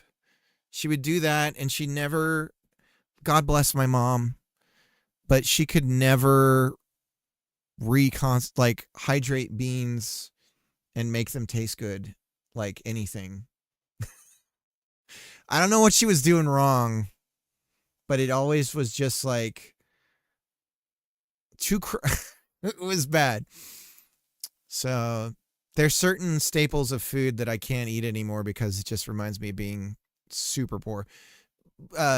One thing for sure, for some reason, tuna fish, tuna in the can, you know, like that was just like I can't do that too much.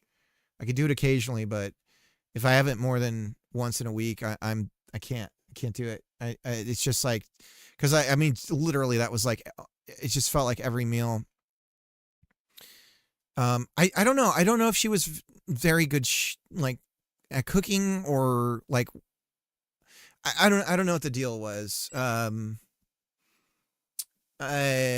She, like, anytime I went to a friend's house, the food was amazing. I'll say that. So I think maybe she wasn't the best chef.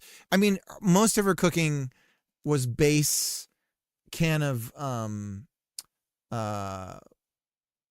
mushroom soup. Like everything she made was base mushroom soup can. It was like chicken, crack open a can of mushroom soup and pour that on top of it and then bake it. You know, it's like, oh, we're having rice. All right, cook the rice, can of mushroom soup. We're pouring that on top of the rice. It was just like, Mr. D-Boy, thanks for the raid. Oh, that's cool. Cool? Yeah, cool. You think it's cool? It's cool. It's not cool. Shout out to Mr. D-Boy. Mr. D-Boy successfully launched the game on Steam. And the link should hopefully be popping up there. Is it not showing up? I'm Daddy. Oh, it's got to be Mr. _D-Boy because that was the original. There we go. There's the link. Mr. Farm Boy, check it out. Yeah, he's my son. My ill-begotten son. Working on a new game.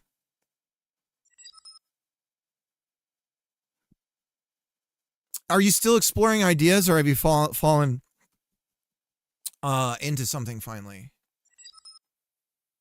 All right, let's print out our neighbor joints now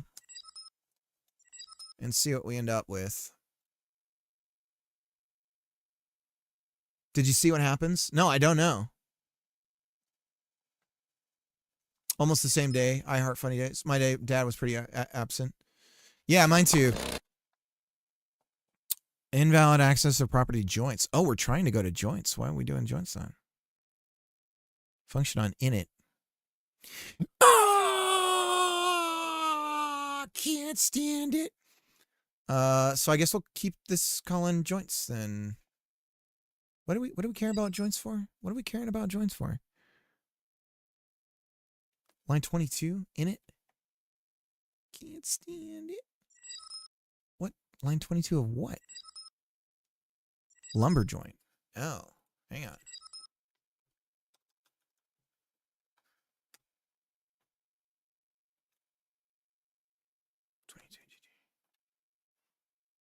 Oh, joints. Ah, look at this.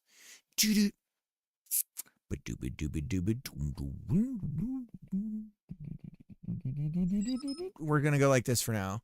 Ah! When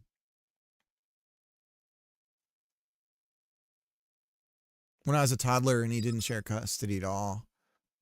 Yeah, same here. Go to Steam DB charts. Okay, I'm going to Steam DB charts.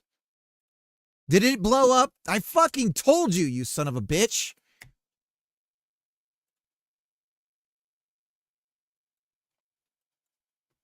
I told you. Let me see. What are we looking up your game?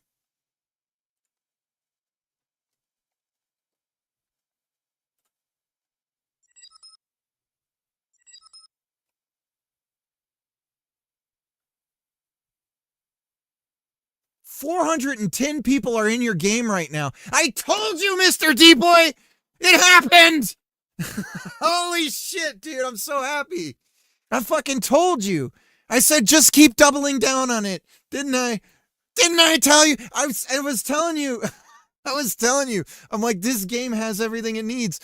God damn it. Congratulations. Fuck. Finally, dude. I'm glad you didn't like... Okay. Good. Good. So you see, it is possible.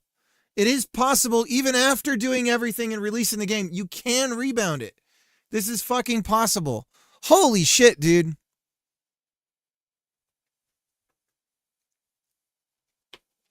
Okay. What's going on? What happened, though? Do you know what happened, or did it just sort of blow up? Look at the chart. Where am I doing? What chart? I don't know how to do this. Oh, charts. Here we go. Holy shit. What happened, dude? Is it a streamer? What was it? Do you know? That would fucking suck not to know. It just sort of explodes. Medieval Fest. Ah. All Steam. I told you! All right. Well, good job, dude. I know you were feeling sour about it, and I was confused. I was like, I don't understand. This has everything it needs. Like, obviously, you keep working on it, and you refine it, and you get things to be better and whatever. But, like, I was confused. I was like, something's not right here still. But my gut was like, keep working, like, keep refining it, like, keep just putting into it.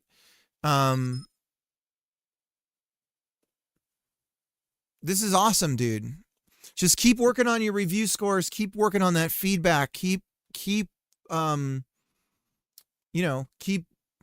that back. Eat your dog food, get the game back into itself and like figure out what's working, what's not. And if you can, now that you have so many people playing it, you can see more and more people playing it. You can see how they're playing it, what they're getting stuck on, what they like, don't like. Now you're going to have a bunch of data points you can work on. Keep driving those AI bots with their free wallets to just buy things with. That's fucking awesome. So is this concurrent? Are these people who have purchased the game, or is this they're playing the demo, or what? Do you know?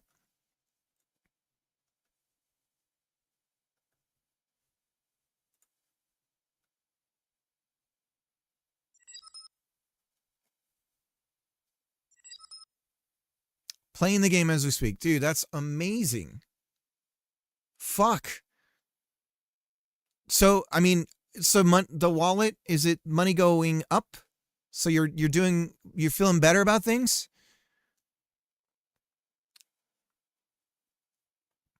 I remember the first time I saw your game. I remember saying everything I said. I remember it all. This is great, dude. I had it's one of those things you can see a game and it's like this is it. Like it has everything it kind of needs. We haven't looked at the reveal for it. We haven't looked reveal for it Monday when the fest ends. That's awesome. So you got into the festival? Is that how that works? So even after you release a game, you can still join fests and stuff? iHeart. Yeah, no, my parents divorced when I was 3, iHeart. Same kind of deal. And my dad got every other weekend.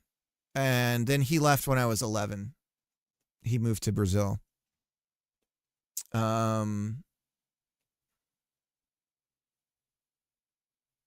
So you do 52 weeks in a year, divide by 2. And then you multiply by 8 years. And that's how many days I saw him before he left, right? So I saw him for like 2 or a year and a half, my whole life. Up until, so my formative memory years, that was it. And I'm realizing more and more now how much of an impact that had on me. And accepting it and like personal things, anger, a lot of it. And then just like feeling like not good enough is like baked into me. Wow, that's brutal. Similar story here, but not quite as extreme bad. Yeah. I know he loved me, but I also know he left me. And then he started a whole nother family and gave them everything I always wished I had as far as like stability, money, seeing some other kid get like piano and all that and like the arts and everything when you're like having to walk 3 miles home so you don't get beat up on the bus. I don't know. It's just like, it's different. It's, yeah, and I don't want to like pity party or like rain on Mr. D-Boys, because we were kind of talking about some other stuff, Mr. D-Boy, before you came in. But like, it definitely is, and that's why, for me, the kids are first, and like, I'll always put them first and all that kind of stuff. Similar here, iHeart, knowing him now, I see him as a bit of a loser. Yeah, it's weird because my dad's like successful and, bilingual and all that stuff now and everything. But in a weird way, it's like, hey, I just needed to get rid of my entire family in order to become successful. It's kind of like, it's like, oh, okay. So I was the problem. Mine stayed child free. Turns out he never wanted kids, was rich, and fought my mom on child support, whole use. So I grew up in poverty. I had 2 other siblings, so it was super hard on my mom. Same thing here. Yeah, like for me, it was weird because like my dad would never pay child support, but when I visited him, he would buy me really nice clothes and shit, which didn't help because I would have these like preppy, like really nice like Mervyn's clothes or whatever. I don't know if Mervyn's was a nice store back then, but then I would go back to living in a housing project, and so I was all dressed super nice with a bunch of other poor kids, and I just looked like a rich kid, but I wasn't. But they treat me like I was. It was fucking the worst. One's in the chat for those with daddy issues. Yeah, and I've said it before. Forever in my life, I'll always be trying to, make my dad proud, even though, you know what I mean? And like, and it's stupid, and I can't unflip that switch. But at the same time, I can't blame him for everything, But definitely, this is awesome, D-Boy. Congratulations, dude. Well earned. You had something. I could tell. I was like, that's why I was also like, look, just reskin it. Like, it's you missed something about the timing was off or something. I was like, just take the thing, fucking reskin it, make it into a space colony thing or something. I don't know, but it's something. It works. So I'm glad this is working, dude. Congratulations. I'll try to be there Monday. Be busy with the kids for sure, but at least hit my DMs, let me know, or I'll bump into yours and find out how you did. Before and after. Yeah. I think this like cut and run thing with game dev, I don't think that's necessary, and I don't think but dude, congratulations, well earned. Okay, so why are we accessing joints here on init? What do we do with these lumber A and B? Nothing.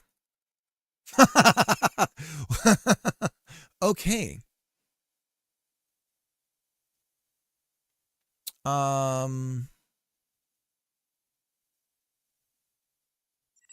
We just append those, and then those never get used for nothing.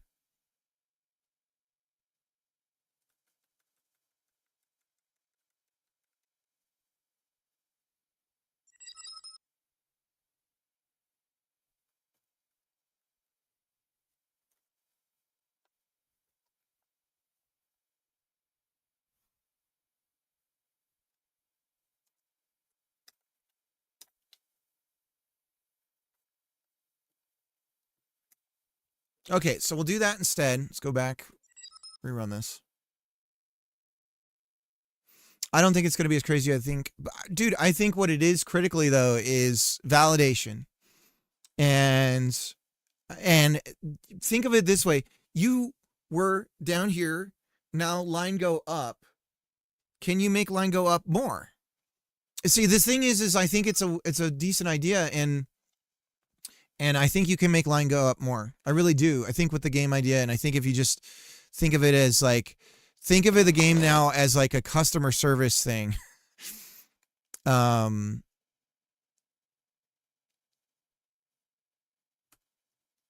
right, so chainsaw, so we have joints there.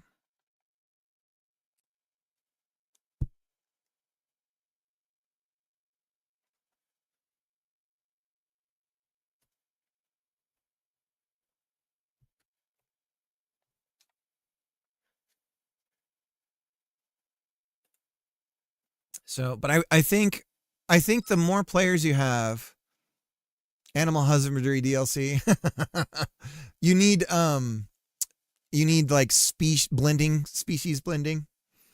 Like, what happens if I cross a pig with a cow? Then you can get bacon and milk from it.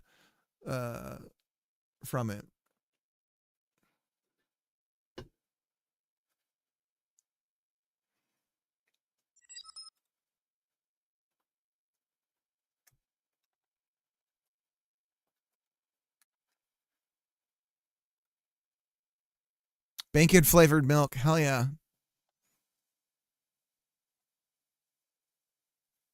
What happens if we crossbreed chocolates with cows? What do we get?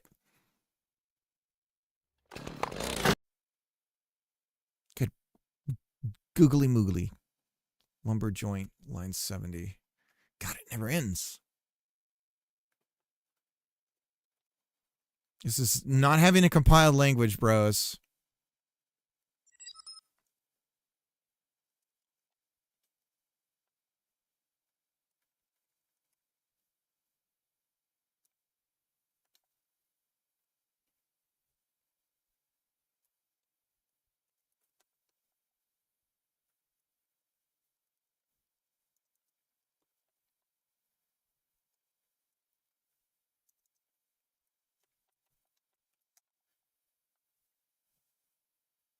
Mix in some chicken and some potatoes.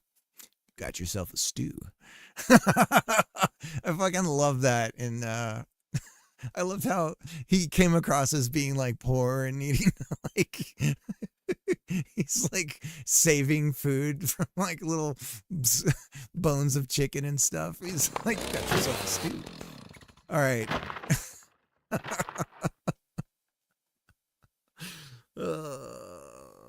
Hold on now. Don't throw away those bones. Add some celery, carrots, potato. You got yourself a stew.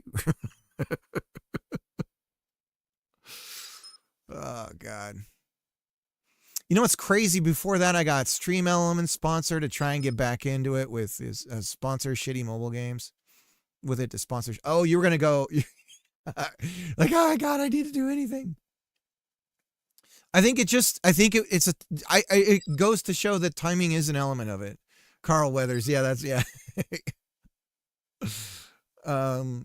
Yeah, dude, that's what I was talking about. I'm like, okay, this is a timing problem then. And so you gotta pivot.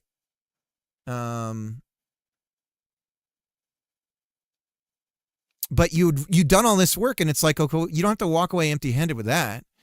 If you just reskin it, maybe that's enough or whatever. But it looks like you're getting somewhere with it. And I would just get a here's what I'd start doing.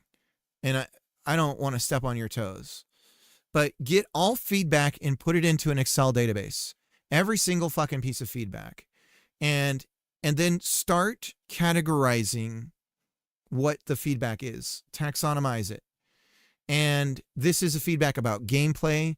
This is feedback about music. This is feedback about the certain system or whatever.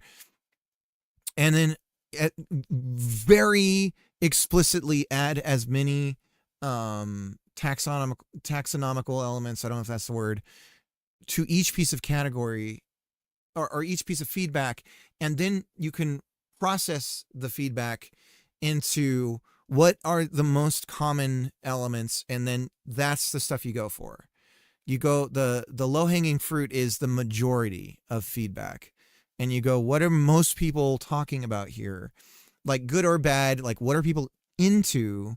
What don't they like all that kind of stuff. And then start like, just keep going back on itself. I would definitely dive into the Steam community stuff a lot more now. Be vocal about what you're working on. Be vocal about what you have worked on, and so on. Yeah, building a community. Yeah, definitely. I mean, do the Butterscotch Games thing. Build into your game advertisements for your next game, right? So on the menu screen, run your own billboards for your games coming up, and community news and stuff like that. And you can just pull that from, you can get an RSS feed going, some XML going somewhere that's static and won't ever go away. Pay for do like an S3 page that'll cost you like 5 fucking cents. And just grab that, update it manually if you have to, or just have a fucking shell script that'll do it for you. And don't spend on it. You don't need to, but you can easily set up a system to just, pull feeds up and things like that, and newsletters and subscribe to my newsletter, put that into the game so that people who are really into it or like it, that want to hear about what you're working on, can grab that. And be like an ambassador for the game as well. Yeah. I'm really excited for you though, Mr. D-Boy. Congratulations. Well earned. Blah, blah, blah. Sexy man. I guess. Starting to get grays. It's the kids. And you notice them, and then you sort of don't. And you kind of stop caring. How many years am I in game dev? Well, as long as I've been streaming, so like 6. I've had grays. I've got stripes. Nice. Like a prisoner. Okay, so let's go ahead and go again. We're gonna go over to here to point on hold, and we just want to see how many joints we see when we do the hold here. So on Branch Falls, we're gonna cut over here. Okay. And then we're gonna pick it up and see. Grab. Look at that. Freed object is one of them. But we do have a bunch of joints here. We have more than 2, which is a good sign. And they are unique. This is good. Okay. So what we're going to do now is, now that we have our joints, when we hold, we need to iterate through everything. So let's work on that. I've just disinfected my nail. Are you proud of me? Quite. Good. And nothing worse than having to get antibiotics. What the hell's going on? 30 bits. What are you doing, JD? I can't believe you've done this. Thank you for the follow. You get a follow. All right. Onwards and upwards.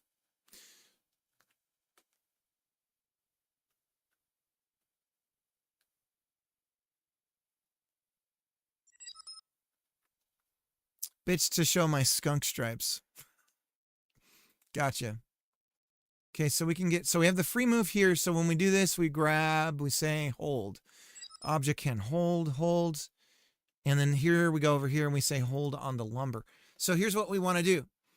Now we can iterate through every single piece of neighbor lumber. So this has to be recursive. So let's think about this.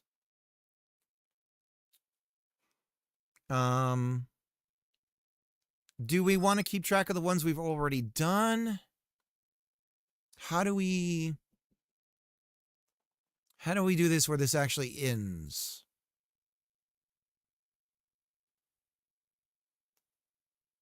What we could do is build the list and then iterate on it. So I think for now that's what I'll do. So when we say hold,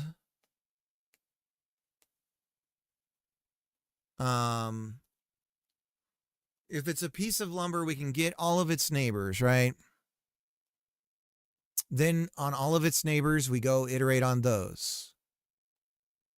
And so on. So if we build from a dictionary, I mean, that's one way to do it. This is not going to be effective or efficient. This isn't going to be efficient. Yeah,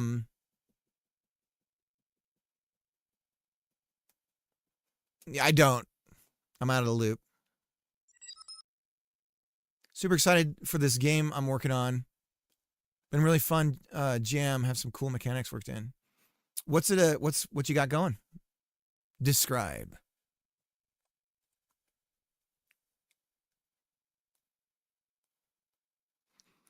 So if we fan out from one central point,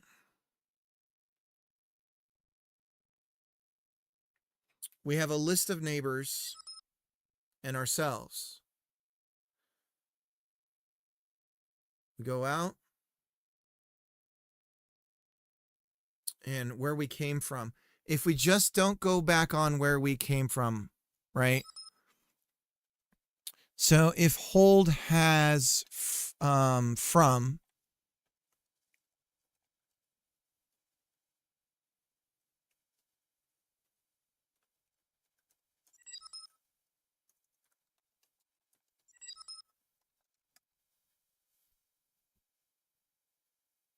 it's a mystery jam with a theme running out of time. I'm making a detective, partly noir, first-person horror. Oh, okay. Is it like adventure style mechanics, or is it like, and I mean in the very old school term of adventure, or like PC 80s?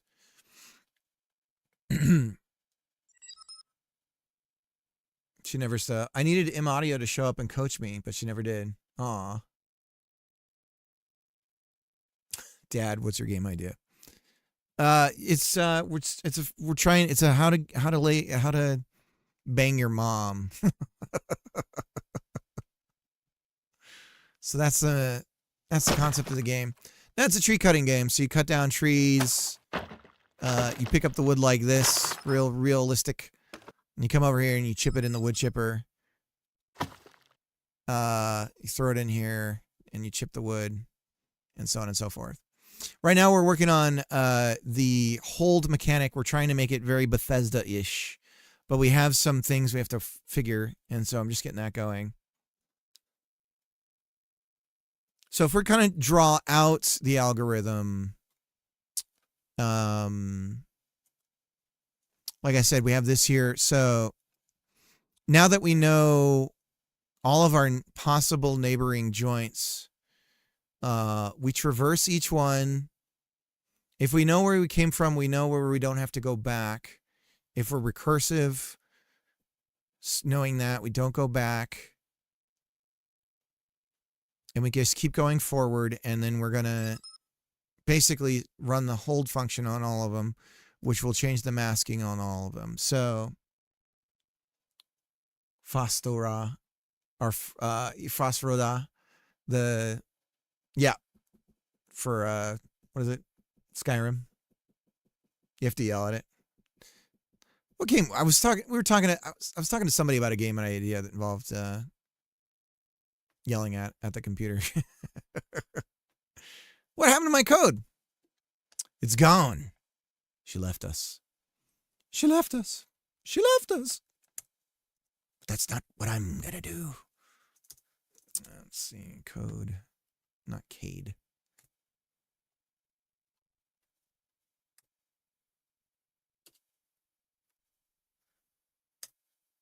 There we go.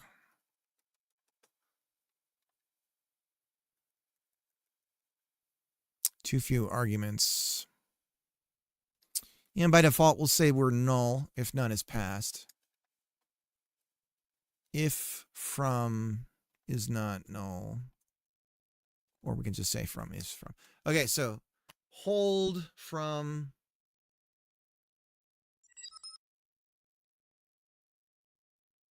And if we're lumber, we're going to say hold, and then we for each neighbors. And, oh, neighbors is the joints.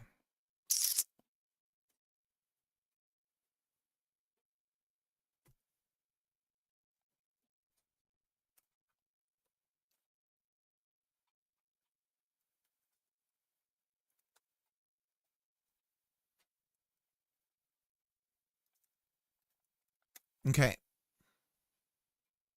Basically, the idea is you are a detective who got an anonymous call that a massacre will happen in this town at 3 a.m. You go around asking questions and find time tiers that will lead you to a black and white 2D world where you see the crime frozen in time.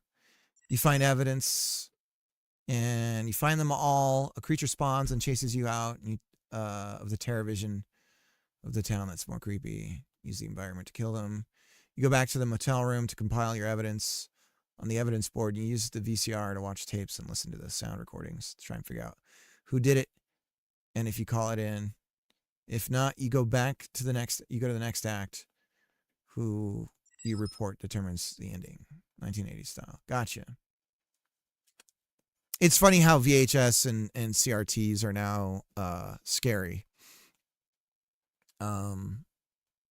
Or can be. It is funny how like old media always has this unsettling vibe for, say, younger generations. Because I remember for me, like, records kind of felt that way, and anything that was like reel to reel and stuff, you know. So like reel to reel and all that, it kind of had that vibe. Reel to reel too, especially because it was silent. A lot of Super 8 stuff wasn't recorded with audio, so it was just this silent video, which was also kind of weird. My last game had record collectibles, yeah. And also there was this weird period of transition for VHS where they could take something that was originally on film and then record it and then put it on VHS. So it had this weird generational loss quality to it too. So you'd be watching some weird fucking 50s thing about the atom, and it'd be like, oh, the wonderful new discoveries of the atomic age. Welcome to the future.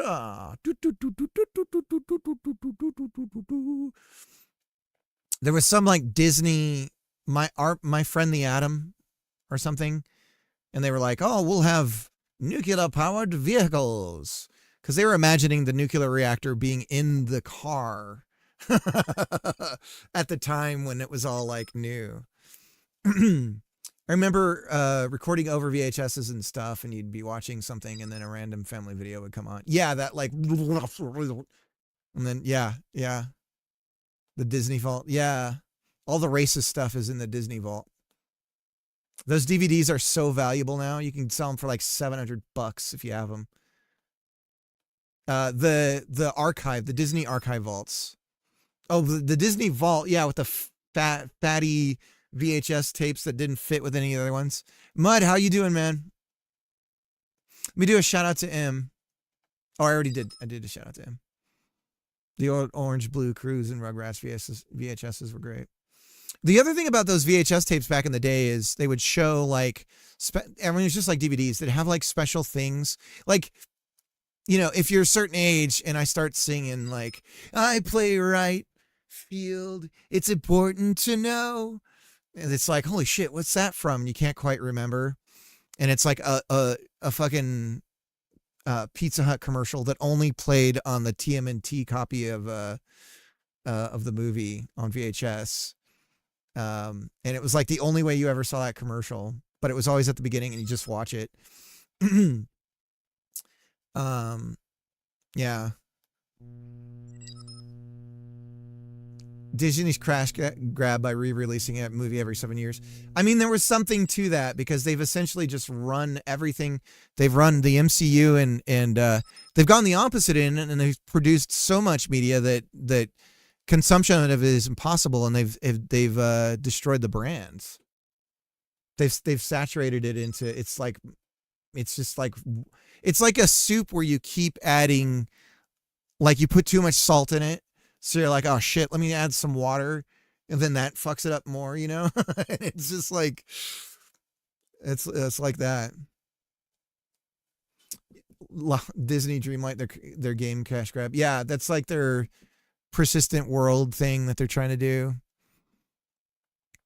Yeah, some friends of our kids is trying to get them to play the TCG that they made. But even that seems like it's got some predatory stuff in it.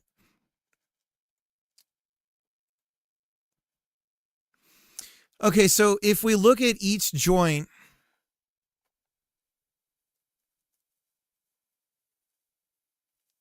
so we have the piece of lumber, but we're going to go through each joint connection, and then on each joint, we're going to do hold.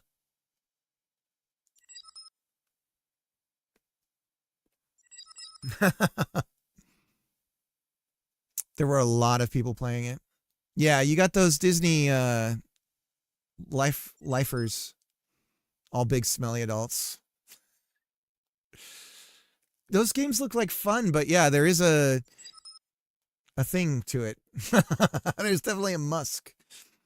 Wife has spent too much money on it. Every expansion has like 50. She pays 80 for early access to a game worse than Pala. Pala has more and entirely free, and the updates are free. In Dreamlight, every update is $50. Damn, that's like the Destiny of I always thought Bethesda should have just gone with a subscription model for Destiny, because they would have made the same amount of money and just treat it like an MMO as far as the pricing model is concerned. The smells of PAX. Dude, I always worry about, I don't think PAX would be as bad, but taking her to cons and then bumping into some, you know, cosplayer's butt and then getting pink eye. You know what I mean? Some thonged out chick. It's just like, you know, I'd prefer like the beach to be the first place where my boy sees like half naked girls and goes, what's this about? Call me traditional. Doing good, we're gonna lose. I was thinking of trying to go to Gen Con this year, but I'm very sensitive to smell. Yeah, Destiny is a great comparison. I pre-ordered that game for it to go free, but every update and DLC just cost money. Yeah, Destiny was the worst initially too, because nobody knew that was what they were gonna do. And then it was just like, oh yeah, there's this new one coming out. And by the way, you can kind of keep playing, but all your friends are going to leave you, and there's a bunch of stuff you can't access. And it, you know, just the worst. I'm like, how are you going to touch your eye against the butt? It's just going to be my son turning around and just his nose straight in the hole. Palace palette is exactly the same as WoW. Just lots of pinks and violets and blue. Oh, that's interesting. Every 10th person at PAX smelled like piss. But you got to get used to it. So it's just like you're in the bathroom all the time. Then you went outside and Seattle smelled like piss. It's very piss-centric, yeah. You want there to be like a good week's worth of rain when you go to Seattle. Just wash it off, you know? Worst is like, it just rained yesterday, but it only rained one day, and it hasn't rained in 3 weeks. And then you're outside, and it's all evaporating. Seattle smells way less of piss than compared to LA and San Diego, though. I'll take the farm smells, like getting used to, like you get used to farming smells, right? When you live in certain areas, I'll take that over the piss smell personally. But I think piss and urine, that just goes along with city life, right? Or is that just, I mean, you don't go to Tokyo and you're like, wow, it smells like piss everywhere. I don't think that's how it works. And Japan weirdly just doesn't have trash cans the way that a lot of places do, right? So because of the sarin gas craziness, which was like the radicalized Buddhists. I made a joke about that, but that's like a legit thing. Like any religion can be turned into a terrorist, like violent extremist thing. It just takes the right kind of people. Man.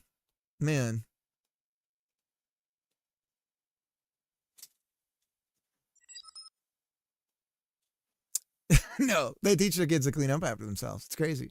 I know, right? It's built into their school. That's what, guys, that's what got my daughter to start cleaning. She just recently unlocked her cleaning skills. And it was seeing the videos of the kids in the Japanese classrooms and realizing Papa was right. Because I was constantly talking about how important the care of your environment is, to pick up after yourselves and all of this stuff. And she saw a bunch of Japanese kids doing it. And she's like, oh, okay. And I was like, God damn it. I've been saying this for years. It's part of your school. This is why I homeschool you. They were not militarized Buddhists. It was a cult. But wasn't it based in Buddhism? Or has some element of Buddhist influence? I mean, but that's true of anything. You could say that about any extremist group. Oh, they weren't that. And it's like, well, yeah, but there was, I mean, it was heavily borrowed. Like, you know, it starts from one thing and goes extreme. We'll put our trash and piss anywhere we please. Dude, we, in Texas, in places, it's weird in the South, there's like an attitude in certain areas in the South, at least in my experience. You'll be at a restaurant and people will just leave their shit everywhere. And it's a place that serves you with trays or something. Hinduism and Western Doomsday and anime. Yeah, yeah.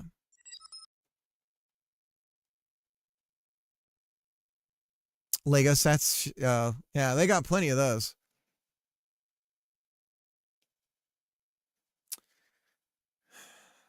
Yeah, there seems to be an attitude in certain parts of the country, especially of it's someone's job to clean this up.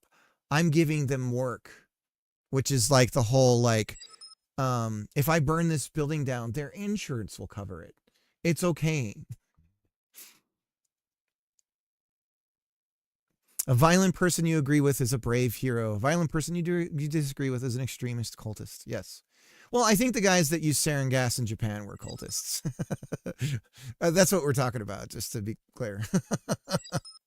He claimed he could levitate, so the ultimate fuck you was when they executed him by hanging.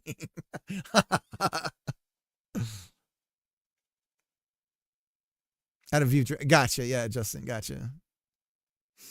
I'm gonna get something to drink. I will be right back, and then we're gonna keep going. I am not doing very well getting any progress done. I was really worried about this, but it's okay. We're great. We'll get through it.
Okay, so the issue here.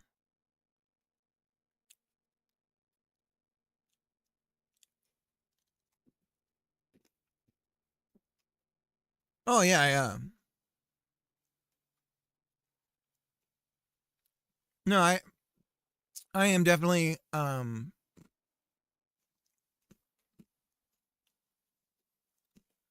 believe in and I try to teach my kids the principles of non-aggression.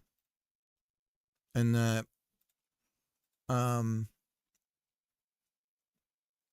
only acceptable time to use violence is when violence is used against you. And that kind of thing. And even then, there's obviously exceptions to that. If you want to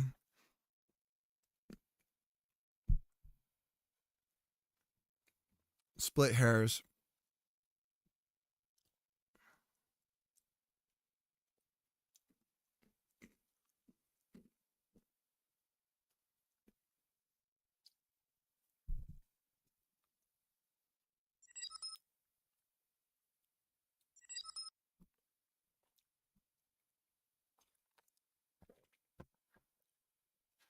So which of you has watched a video about Idle Fisher with 2D saddles and made a YouTube video suggesting me watch it as well? I haven't seen that one. Or when someone takes your french fries without asking, a fork stab is justified in such cases.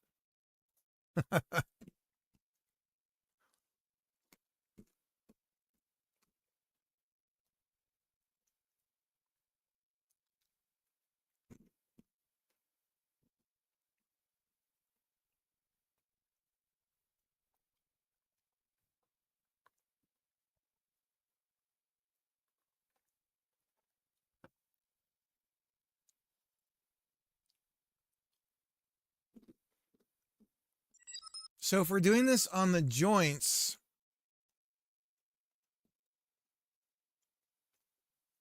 oof.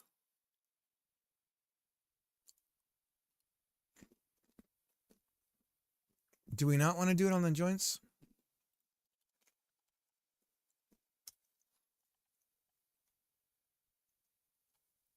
We have all this code that looks at the joints. It needs to know about the joints.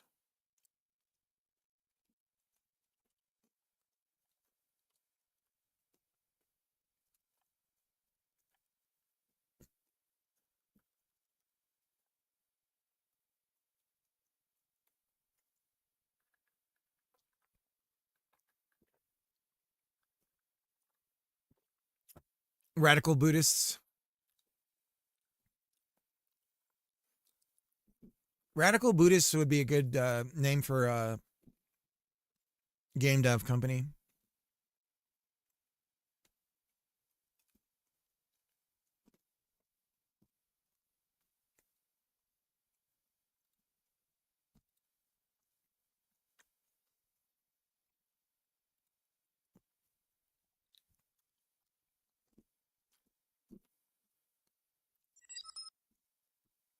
Music band. Some like 80s surf rock. You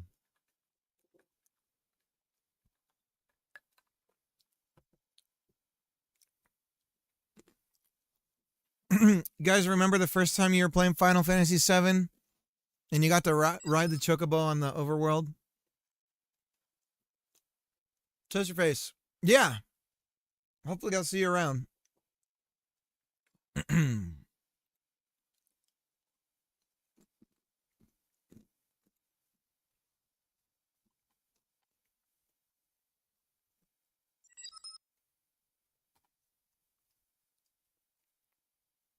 With that, I played Chrono Trigger. Night.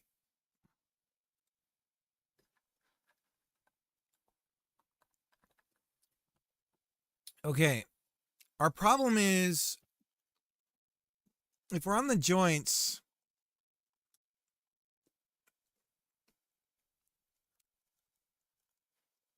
we have our 2 pieces of lumber. God, this is a mess.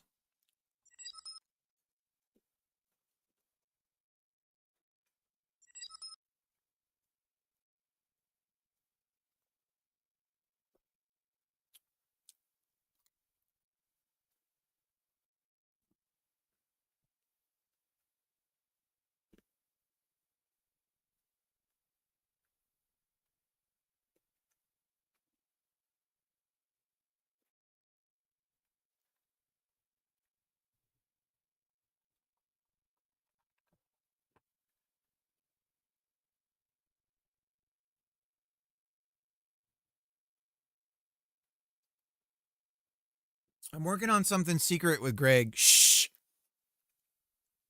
I just said it. Shh. I haven't been able to spend any time on it though because I've been deathly ill. And then all this dad stuff.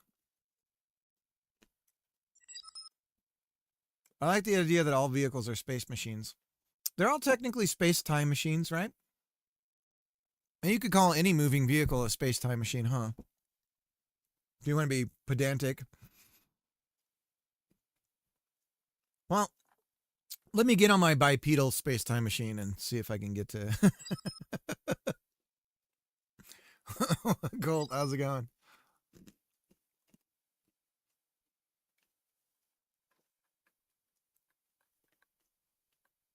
No more slow walking on the map. Well, and then there was also the cool music.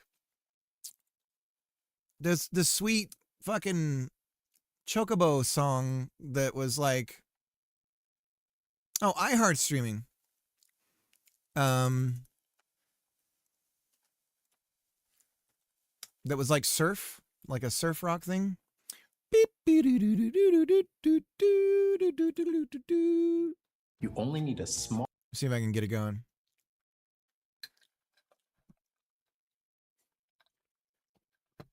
It had a little chirps and the little twangy surf rock guitar.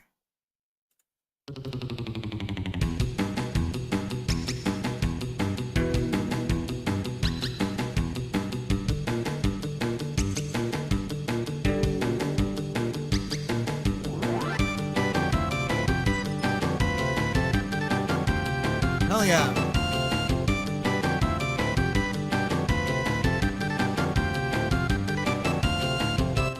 I want them to play this at my funeral. When anyone has to give a eulogy, play this.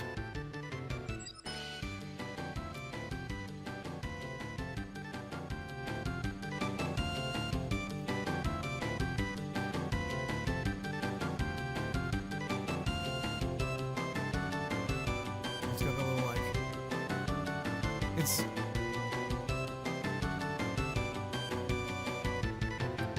gonna do the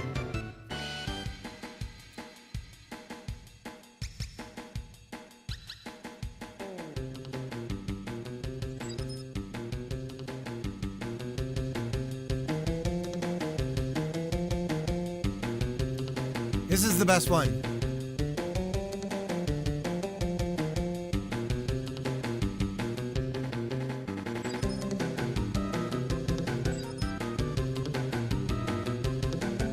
The bug looks like some kind of lid for some kind of radar.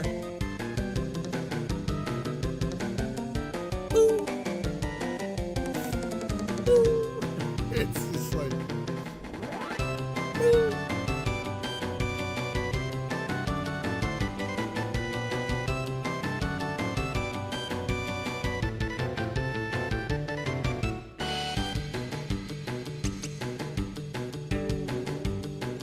You get the idea. Upside down. It needs to be on top of some sort of militarized police vehicle. Circus music? You mean the best Chocobo theme ever?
It's the Chocobo theme.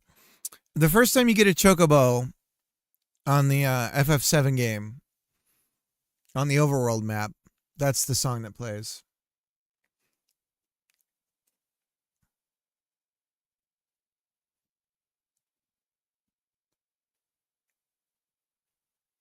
Still remember Lunesta, man.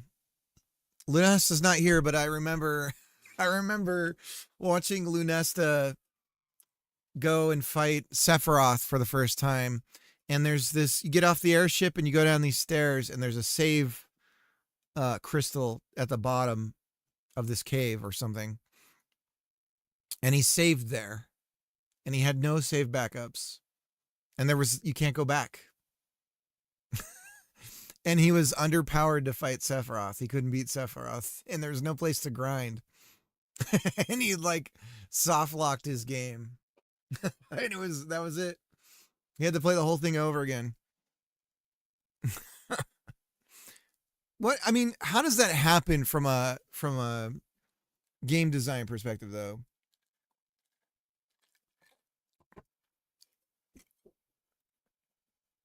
I mean, that's back in the day. Playtesting was just different back then, you know? So it was a different thinking and stuff too.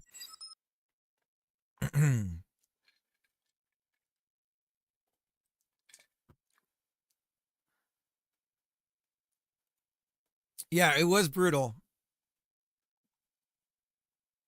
I do kind of want to go through because I've only ever played FF7 by watching other people play it. Was there an option to skip the fight? No. He had like 3 transformations or something too.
Oh, Chrono Trigger has that option in PC, so it's easy to be underleveled. Interesting.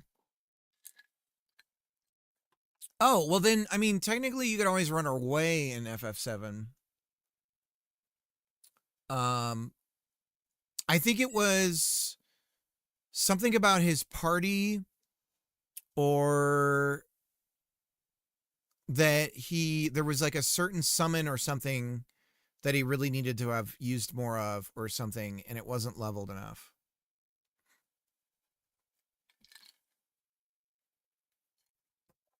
I'd love to play that FF7 with the kids, with my daughter, but Tifa's boobs are so ridiculously fucking bulbous and balloonous that, I mean, she's got Nicole, what's her name, boobs from back in the day.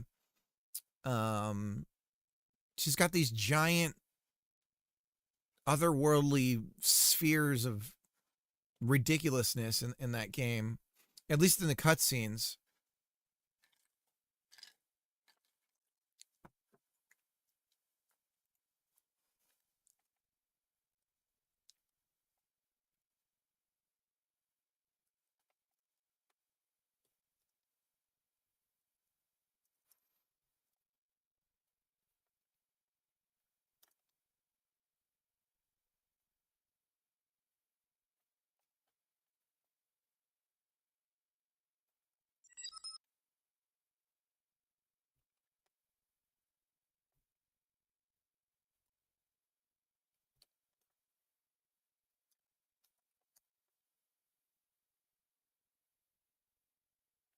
Chrono Trigger? Yeah.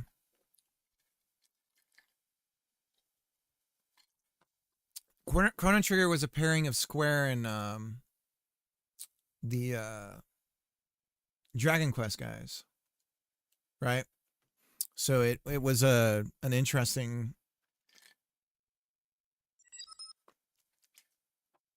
FF14 new expansion is launched. Is that the Bros Go camping game?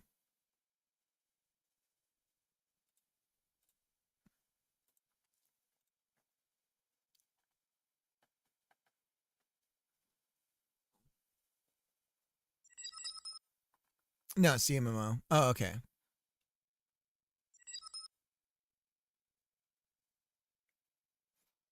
FF15, My Camping Adventure. It's like a Barbie game for like boys. It's like, no, there's a part where you go on a road stop and there's a chick with cleavage and short shorts. It's like, oh, okay. No, it's totally cool. But you camp with your bros, right? Yeah.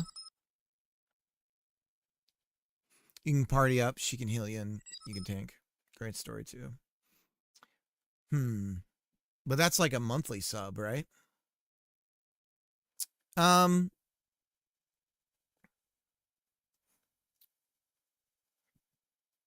guess I shouldn't traumatize her with Ares.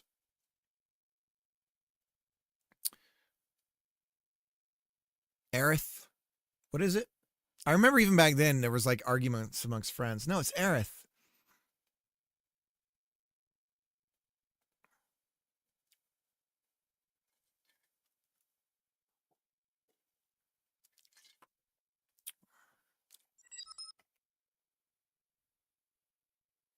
Imagine if she gets addicted to MMOs. No. How would I just say that? No. No. What if I just don't?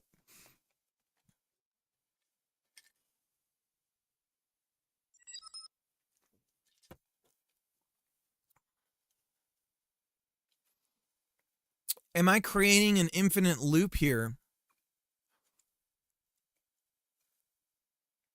So long as we don't hold where we came from, we should be okay. So we pass object.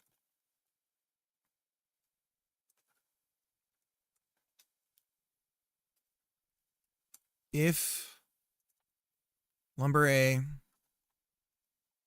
is not from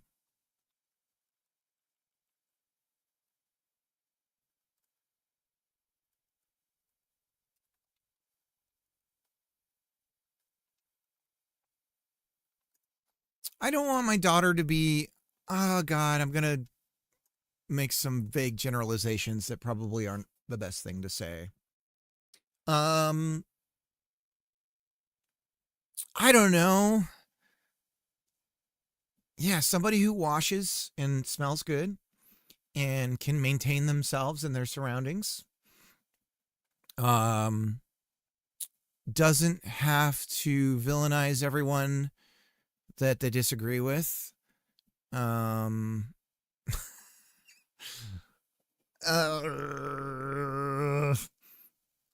gotta be careful here.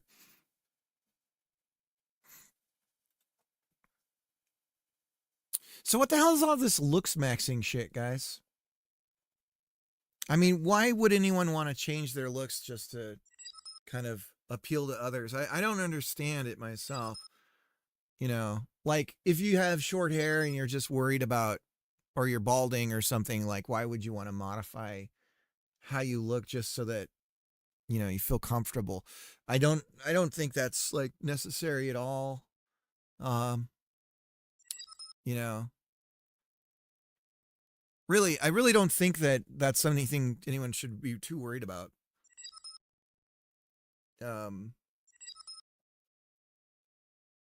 You know, me with my hair, of course, naturally, just like don't have to think about that kind of stuff. So, you know. Oh, this? You mean, what do you mean looks sexy? I don't know what you're talking about. This old hair. I just wear this when I don't care what I look like. I'm just going to be like this for a little bit. Anybody who follows me. Be yourself. Yeah. Be yourself. Be yourself. Be yourself. What if no? No. Okay, let's try it now. This is either going to work or it's going to blow up horrifically. I look like, you know, what's his name? I look like if Waldo was like done with it and wanted to just like start a new career path.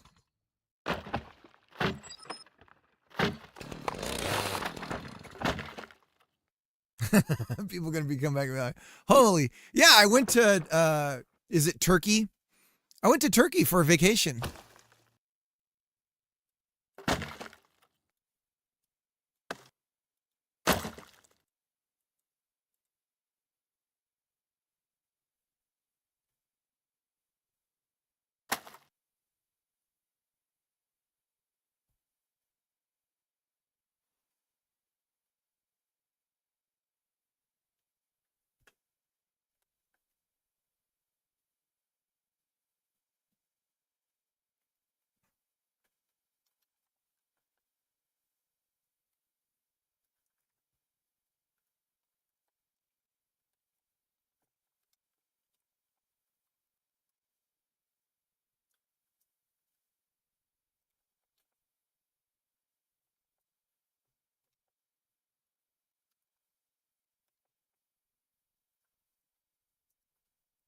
I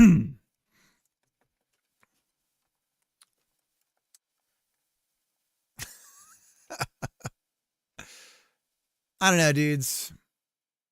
I could try and grow my hair out, but I just feel like it's like when you have a widow's peak, it just looks like you're trying too hard when you do that.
Oh shit, he's hot now. Should I get a toupee? Should we do it?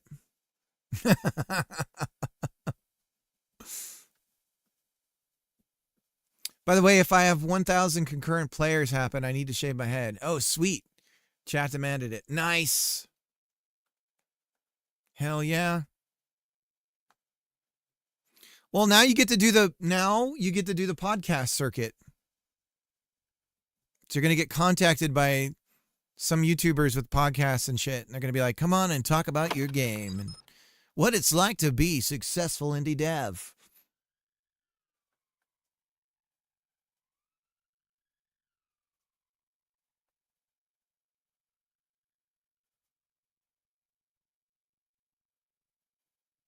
What if I flip the hair backwards and it's all bald men? What if it's like this? I don't care. You're not my dad. Hang on. What if I or if I do the other side?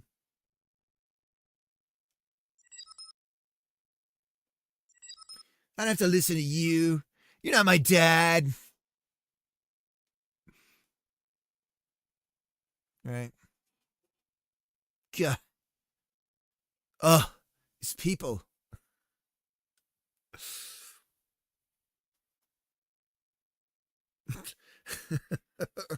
We were watching Homeward Bound 2. I put it on for the kids. And there's a part where a little boy runs upstairs and he's angry and he is like yells something and he slams the door. And I just imagined Rob Zombie, like the door shuts and for a split second you don't hear anything and then you just hear, you know, and it's like muffled on the radio on the other side. And it's just like 4-year-old listening to fucking Rob Zombie. See you light. I'm bald and rich, actually. Cousin it.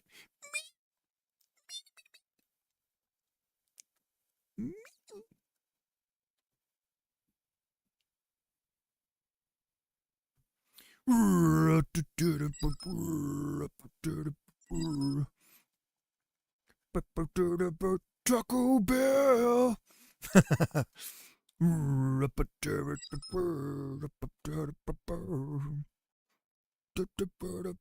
Taco Bell.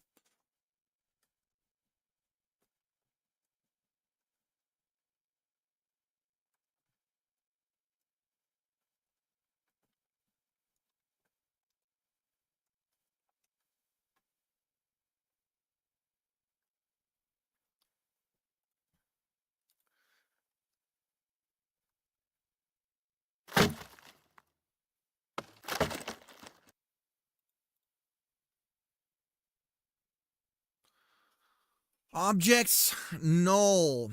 Your mom is null. This whole courtroom is null.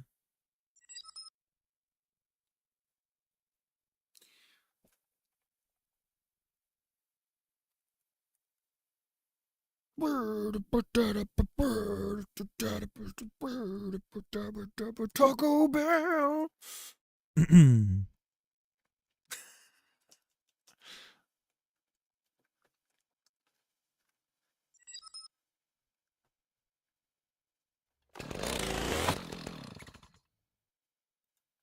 What is he doing? I promise you, I'm trying to make the game that people will play. That's what I'm doing.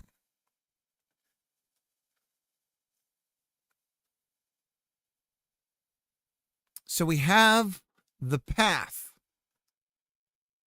But when we use get node, oh, is get node relative? It's relative, brah. So we got to get root or get tree and then get node. Eating Taco Bell. What? The new Rob Zombie Taco Bell. Chalupa.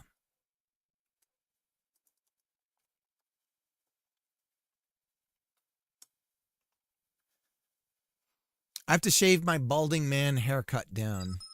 Start taking one of those regrowth things, mainly out of curiosity. I'm at 2 months, but I don't think it's done anything yet. I've still got another 4 months of it left, so I'll report back later. Let me know.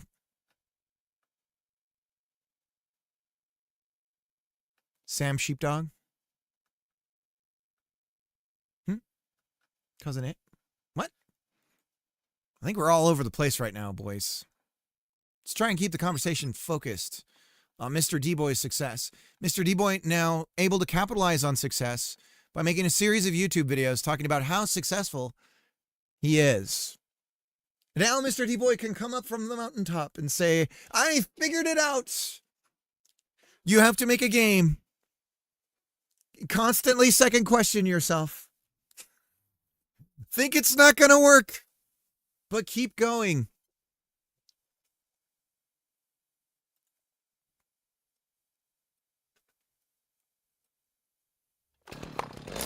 See, the main thing too with Mr. D-Boy Get node in base scene tree, non-existent function. Son of a bitch. So let's check out get node really quick. Can we say, like, is there a flag for get node to make it relative?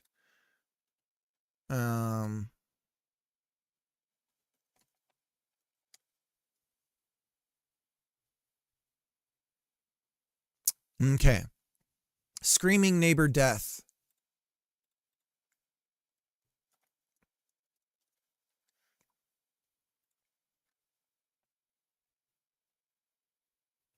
Gotta add screaming neighbor. Get node path. Fetches the node. The node path will either be a relative from this node or an absolute path from scenetree.root to a node. Okay, what determines that? If the path does not point to a valid node, it generates an error and returns null. Attempts to access methods on the return value result in attempt to call method on null instance error. Fetching by absolute path only works when the node is inside the scene tree. So we're getting from root. Wait a minute. Extension. Wait. Whoa.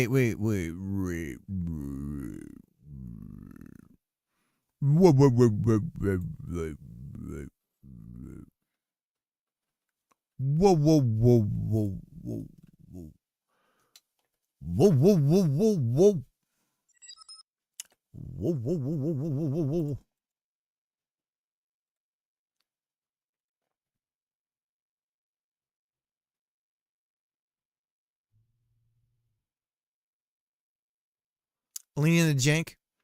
Unfortunately, right now, the jank causes us to fly like 80,000 feet into the air.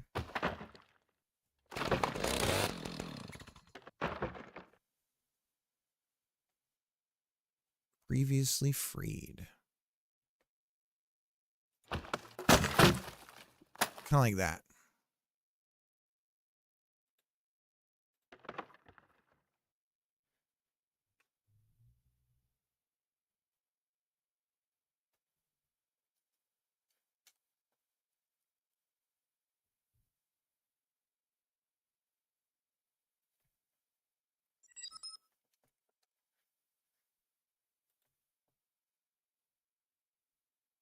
Bank the jank. Spank the bank.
So roots, main,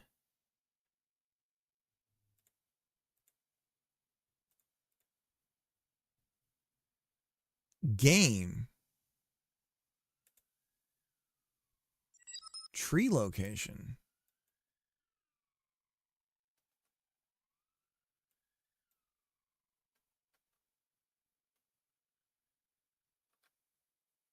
This is Siren.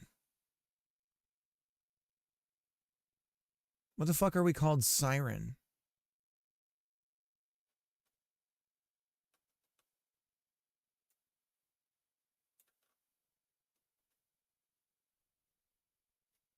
Everything else is right.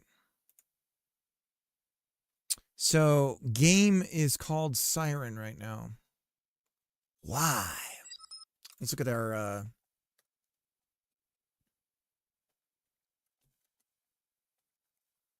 game name equals game.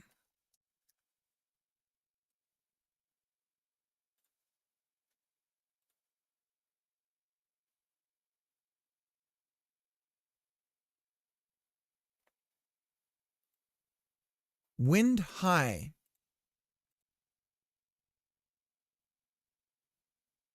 What the fuck?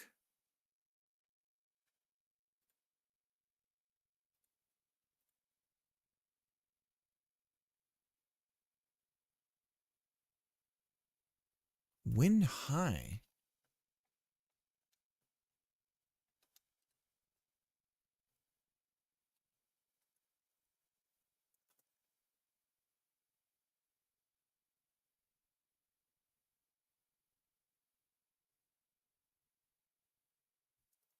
Siren.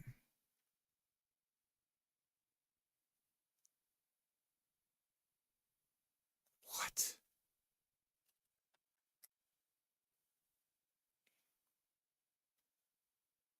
Name. Look at this.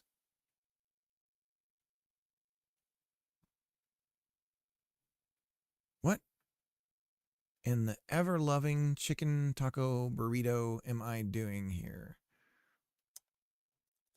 Okay, so this is why our references are broken. Oh, yeah, you know, just code fast and then blah, blah, blah. Mm-hmm.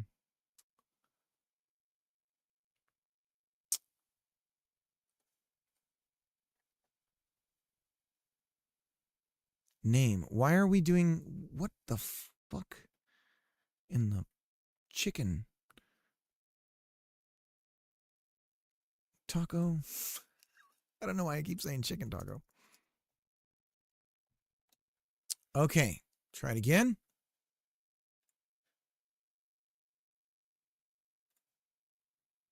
Hey, it says game now. Look at that. Now we should have some good references. So we cut here. Uh-oh. Now we're nil.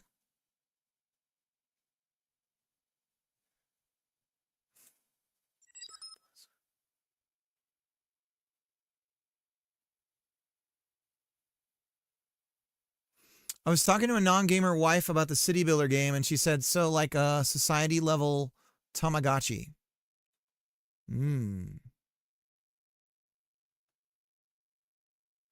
Here I am trying to make pieces of artistic expression that are also fun. I have a massive asset library. I can slap some stuff together. Whatever I need to do to be able to afford a house with an Irish wolfhound named Arthur. Arthur. Come here, Arthur. Ooh. How did this break anything? Lumber joint 8-9. Join nearest neighbor. Show me.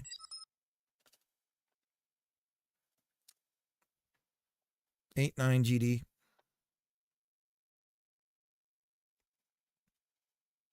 Ain't no joining gonna happen here right now.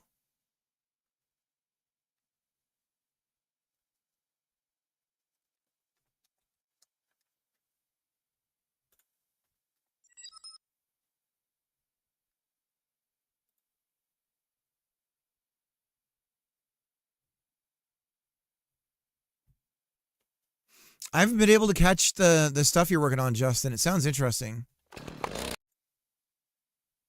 God bless America.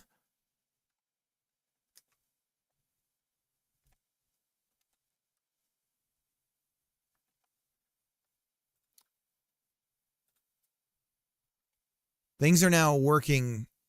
This is why it didn't break the way I thought it was going to break a long time. Okay.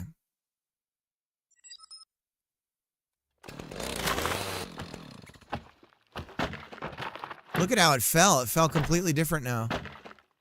That's interesting.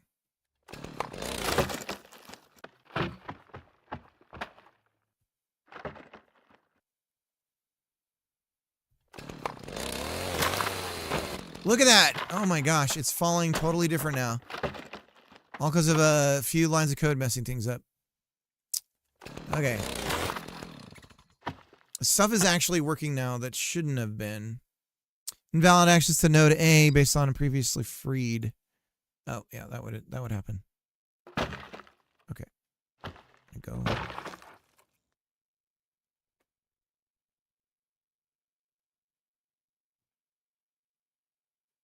Node A previously freed.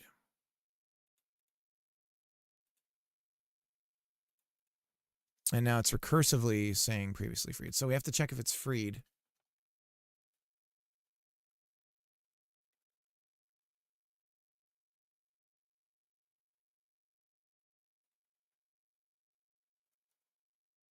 Okay, we're getting there.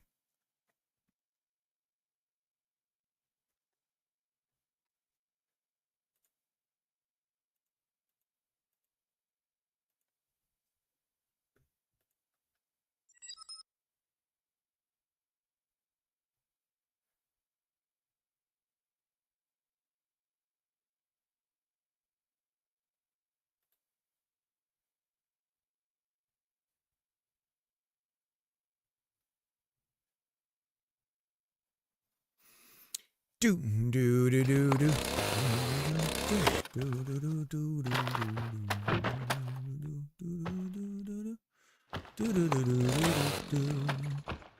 It's starting to look like Christmas. It's beginning to look a lot like Christmas. Taco Bell is good.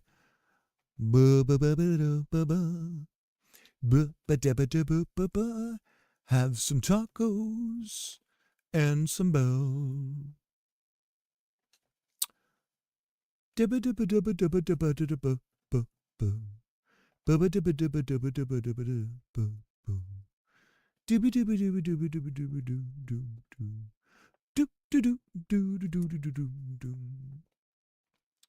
Scrooby dooby dooby doo dooby doo doo. If lumber joint.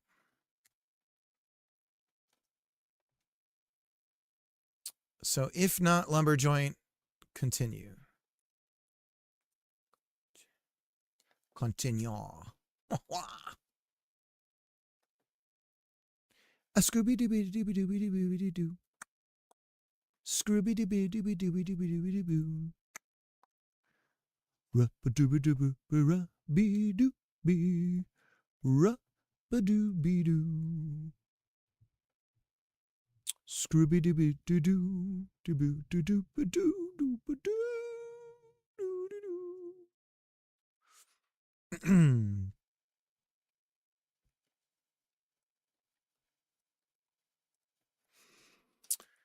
A taco-to-taco-to-taco-to-taco-to bell. Rum. Dooba-dooba-dooba-dooba-dooba-doo. Glum. A Scrooby-dooby-dooby-dooby-dooby-doo. Doo-doo-doo. Dooby-doo. Boom. Bing. Boom.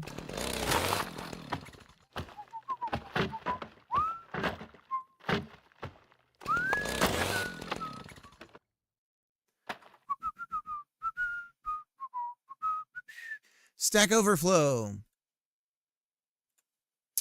So it goes to infinity. It does go to infinity, as my fear was such. Okay, we're getting there. I'm getting there. So it goes, it don't end. It never ends. It never ends.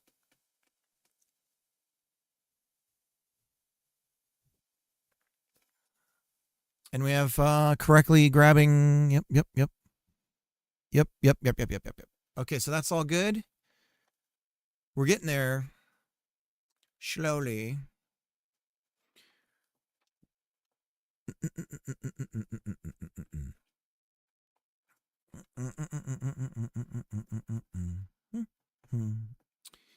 So one way we could do this to prevent the infinity issue is, fuck.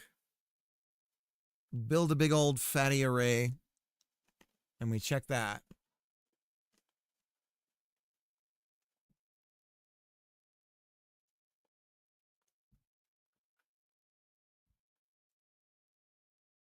I never made the connection. I'm a bit shook, to be honest.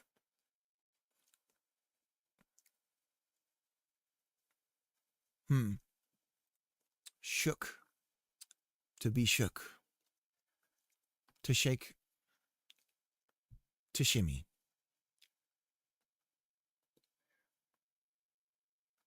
One thing that's happened since this illness is my appetite is literally different.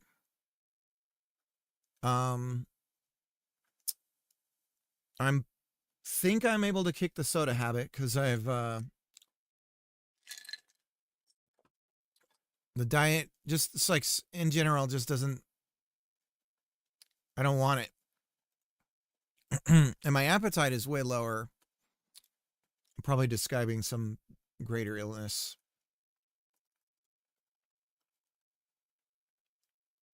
So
yeah, I mean, if you can get that working, Justin, that would be awesome.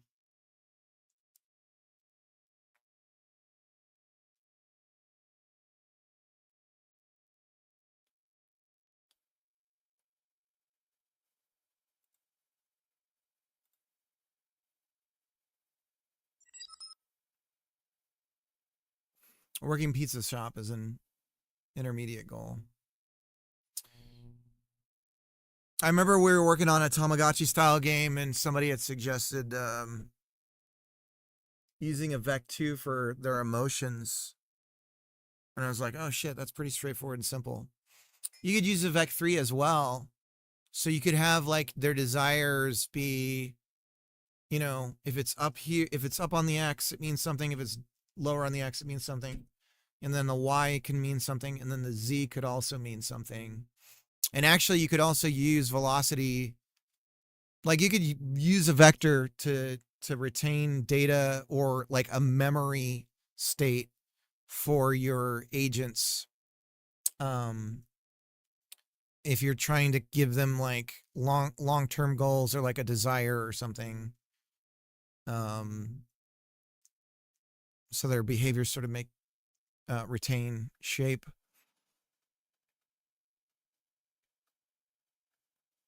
But I don't know. I've always wanted to mess around with like sim stuff like that. It sounds fun.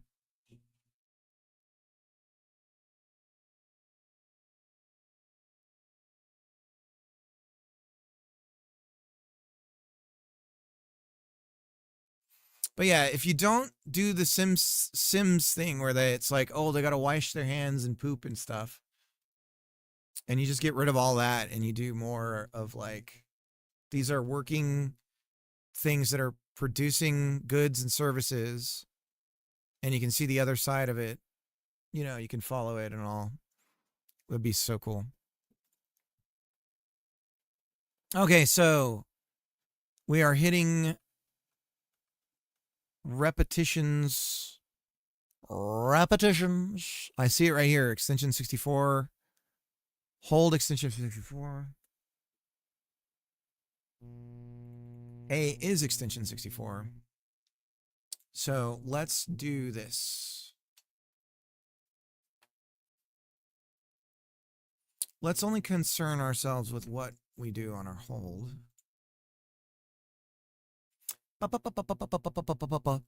problem with my thinking or my idea of that stuff was I thought that the only way I could get it to work, like a working economy with supply and demand and that kind of stuff, is that I couldn't say that there was a pizza shop. That the innovation and stuff would just have to be represented in variables. So you'd almost need to use like one of those Mad Lib naming things to be like, oh, somebody's created this new gook thing, and this is what it's called, and now it replaces the need for this other bloopity doop. And and because like otherwise you have everything's prefabbed, and like having like people come in and be able to upset an established thing. But like that's all of that's really interesting and fun to dive into. Okay, so we hit Stack Overflow again. And what I'm interested in right now is Justin's blobs hyperfixations. Currently, they just know things like, I can build a log cabin and it would be valued at X. And then they can plan backward to understand the value of cutting a tree towards that. So they don't have to have explicit long-term plans, but they sort of do because their short-term discussions are rooted in an end goal. Sometimes the end goal is just, I'm hungry.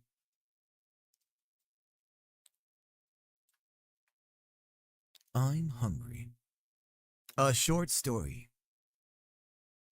by Stephen Bluesy Blue. I'm hungry, said Susie. I want to eat.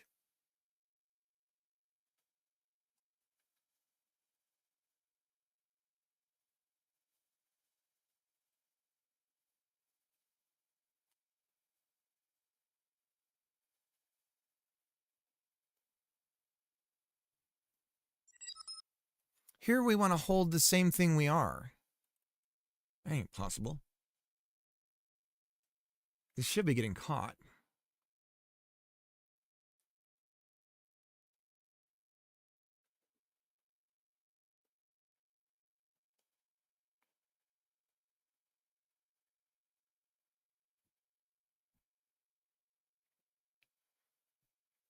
One of these is us. We know it. And it's, which one is it? Is it A? I think it's B.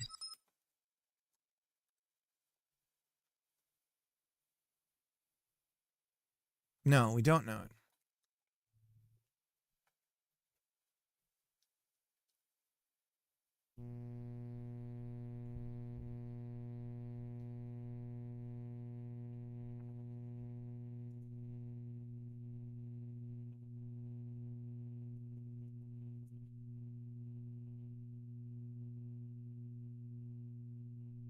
Oh, not equals.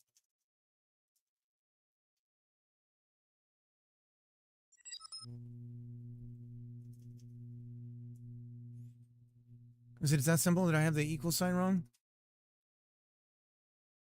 No, not equals from.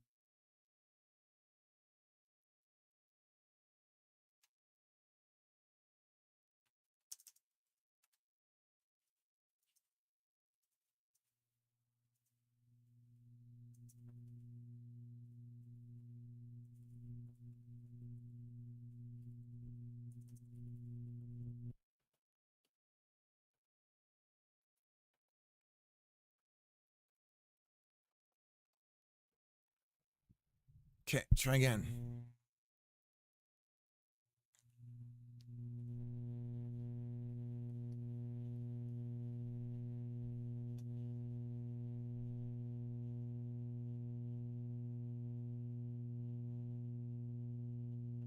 This is crazy. Yeah, the other day, one filled their entire building area by planting trees and had a room to build a house they wanted the lumber for. There's currently a rags to riches story where a blob who had the cooking skill is poor until they scrape enough together to build an oven, and then they become the richest blob because everyone wants mango dumplings. Oh, that's great. Dude, I gotta check this out. How is this represented visually? Like, how are you seeing, is this, I mean, some of it you're visually seeing, it sounds like.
No, this shouldn't be happening.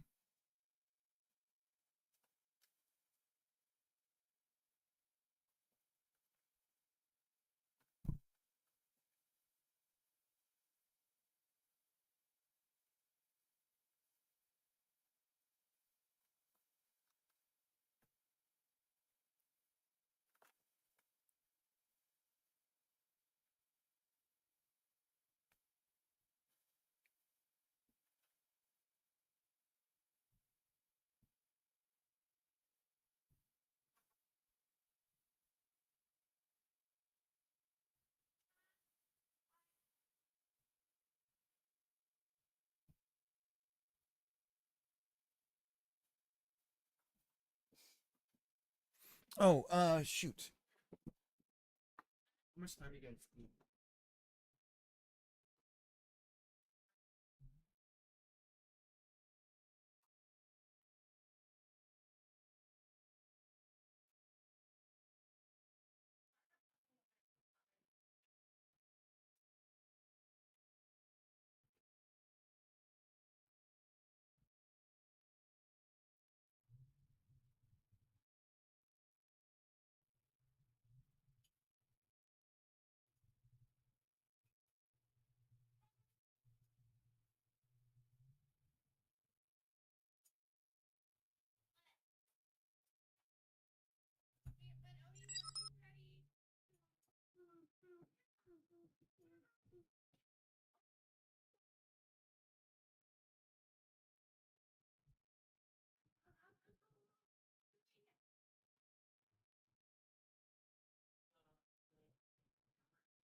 I love you, sweetheart.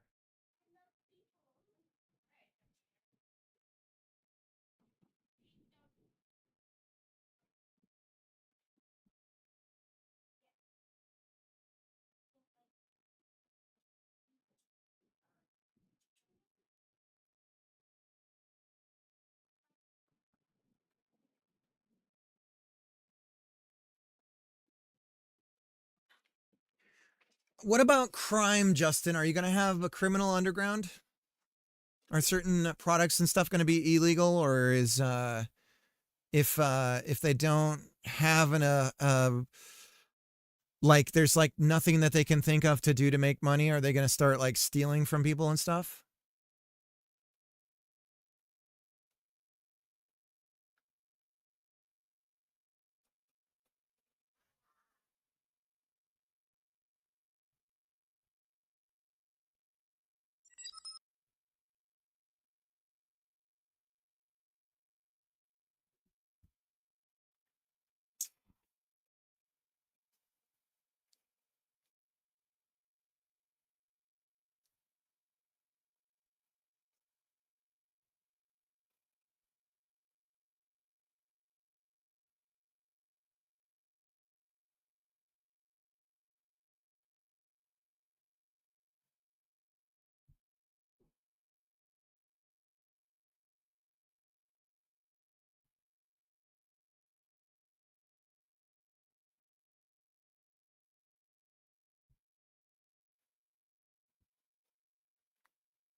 If lumber A does not equal from and lumber, so it just doesn't know. So we do need a lookup. We need a list.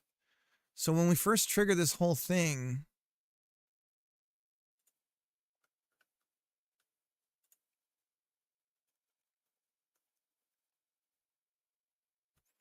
I'm just going to call it hold list. It's an array of lumber joints. And then when we, this is fucking horrible.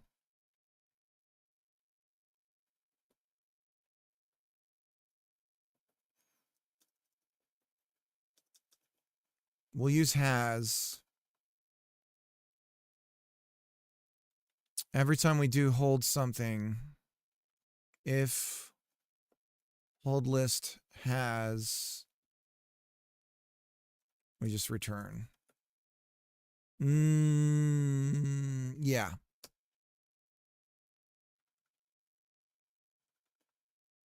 If hold list has object, we return. Otherwise, hold list append object.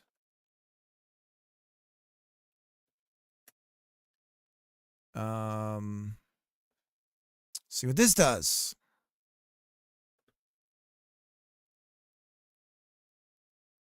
There's a graph of their money over time, and the production actions and sales are tracked over time, so you can piece the story together.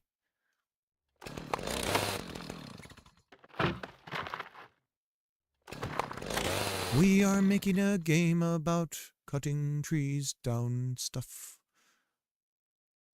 Why are these guys floating as though there's a branch still there? What was that about?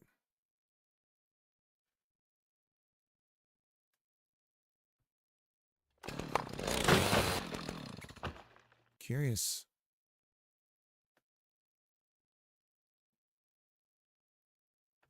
Okay, we're getting like a million errors, but we're not opening up a portal to infinity, but it's also not stopping, and I also can't stop it. Very good. I've hit the kill command. What are our errors?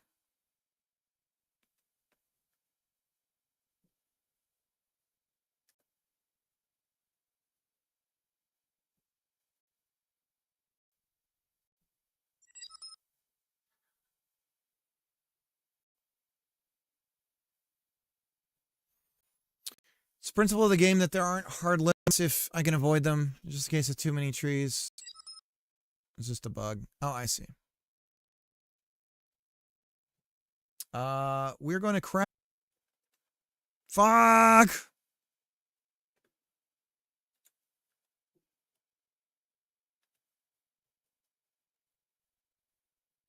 No! I can't get out of this.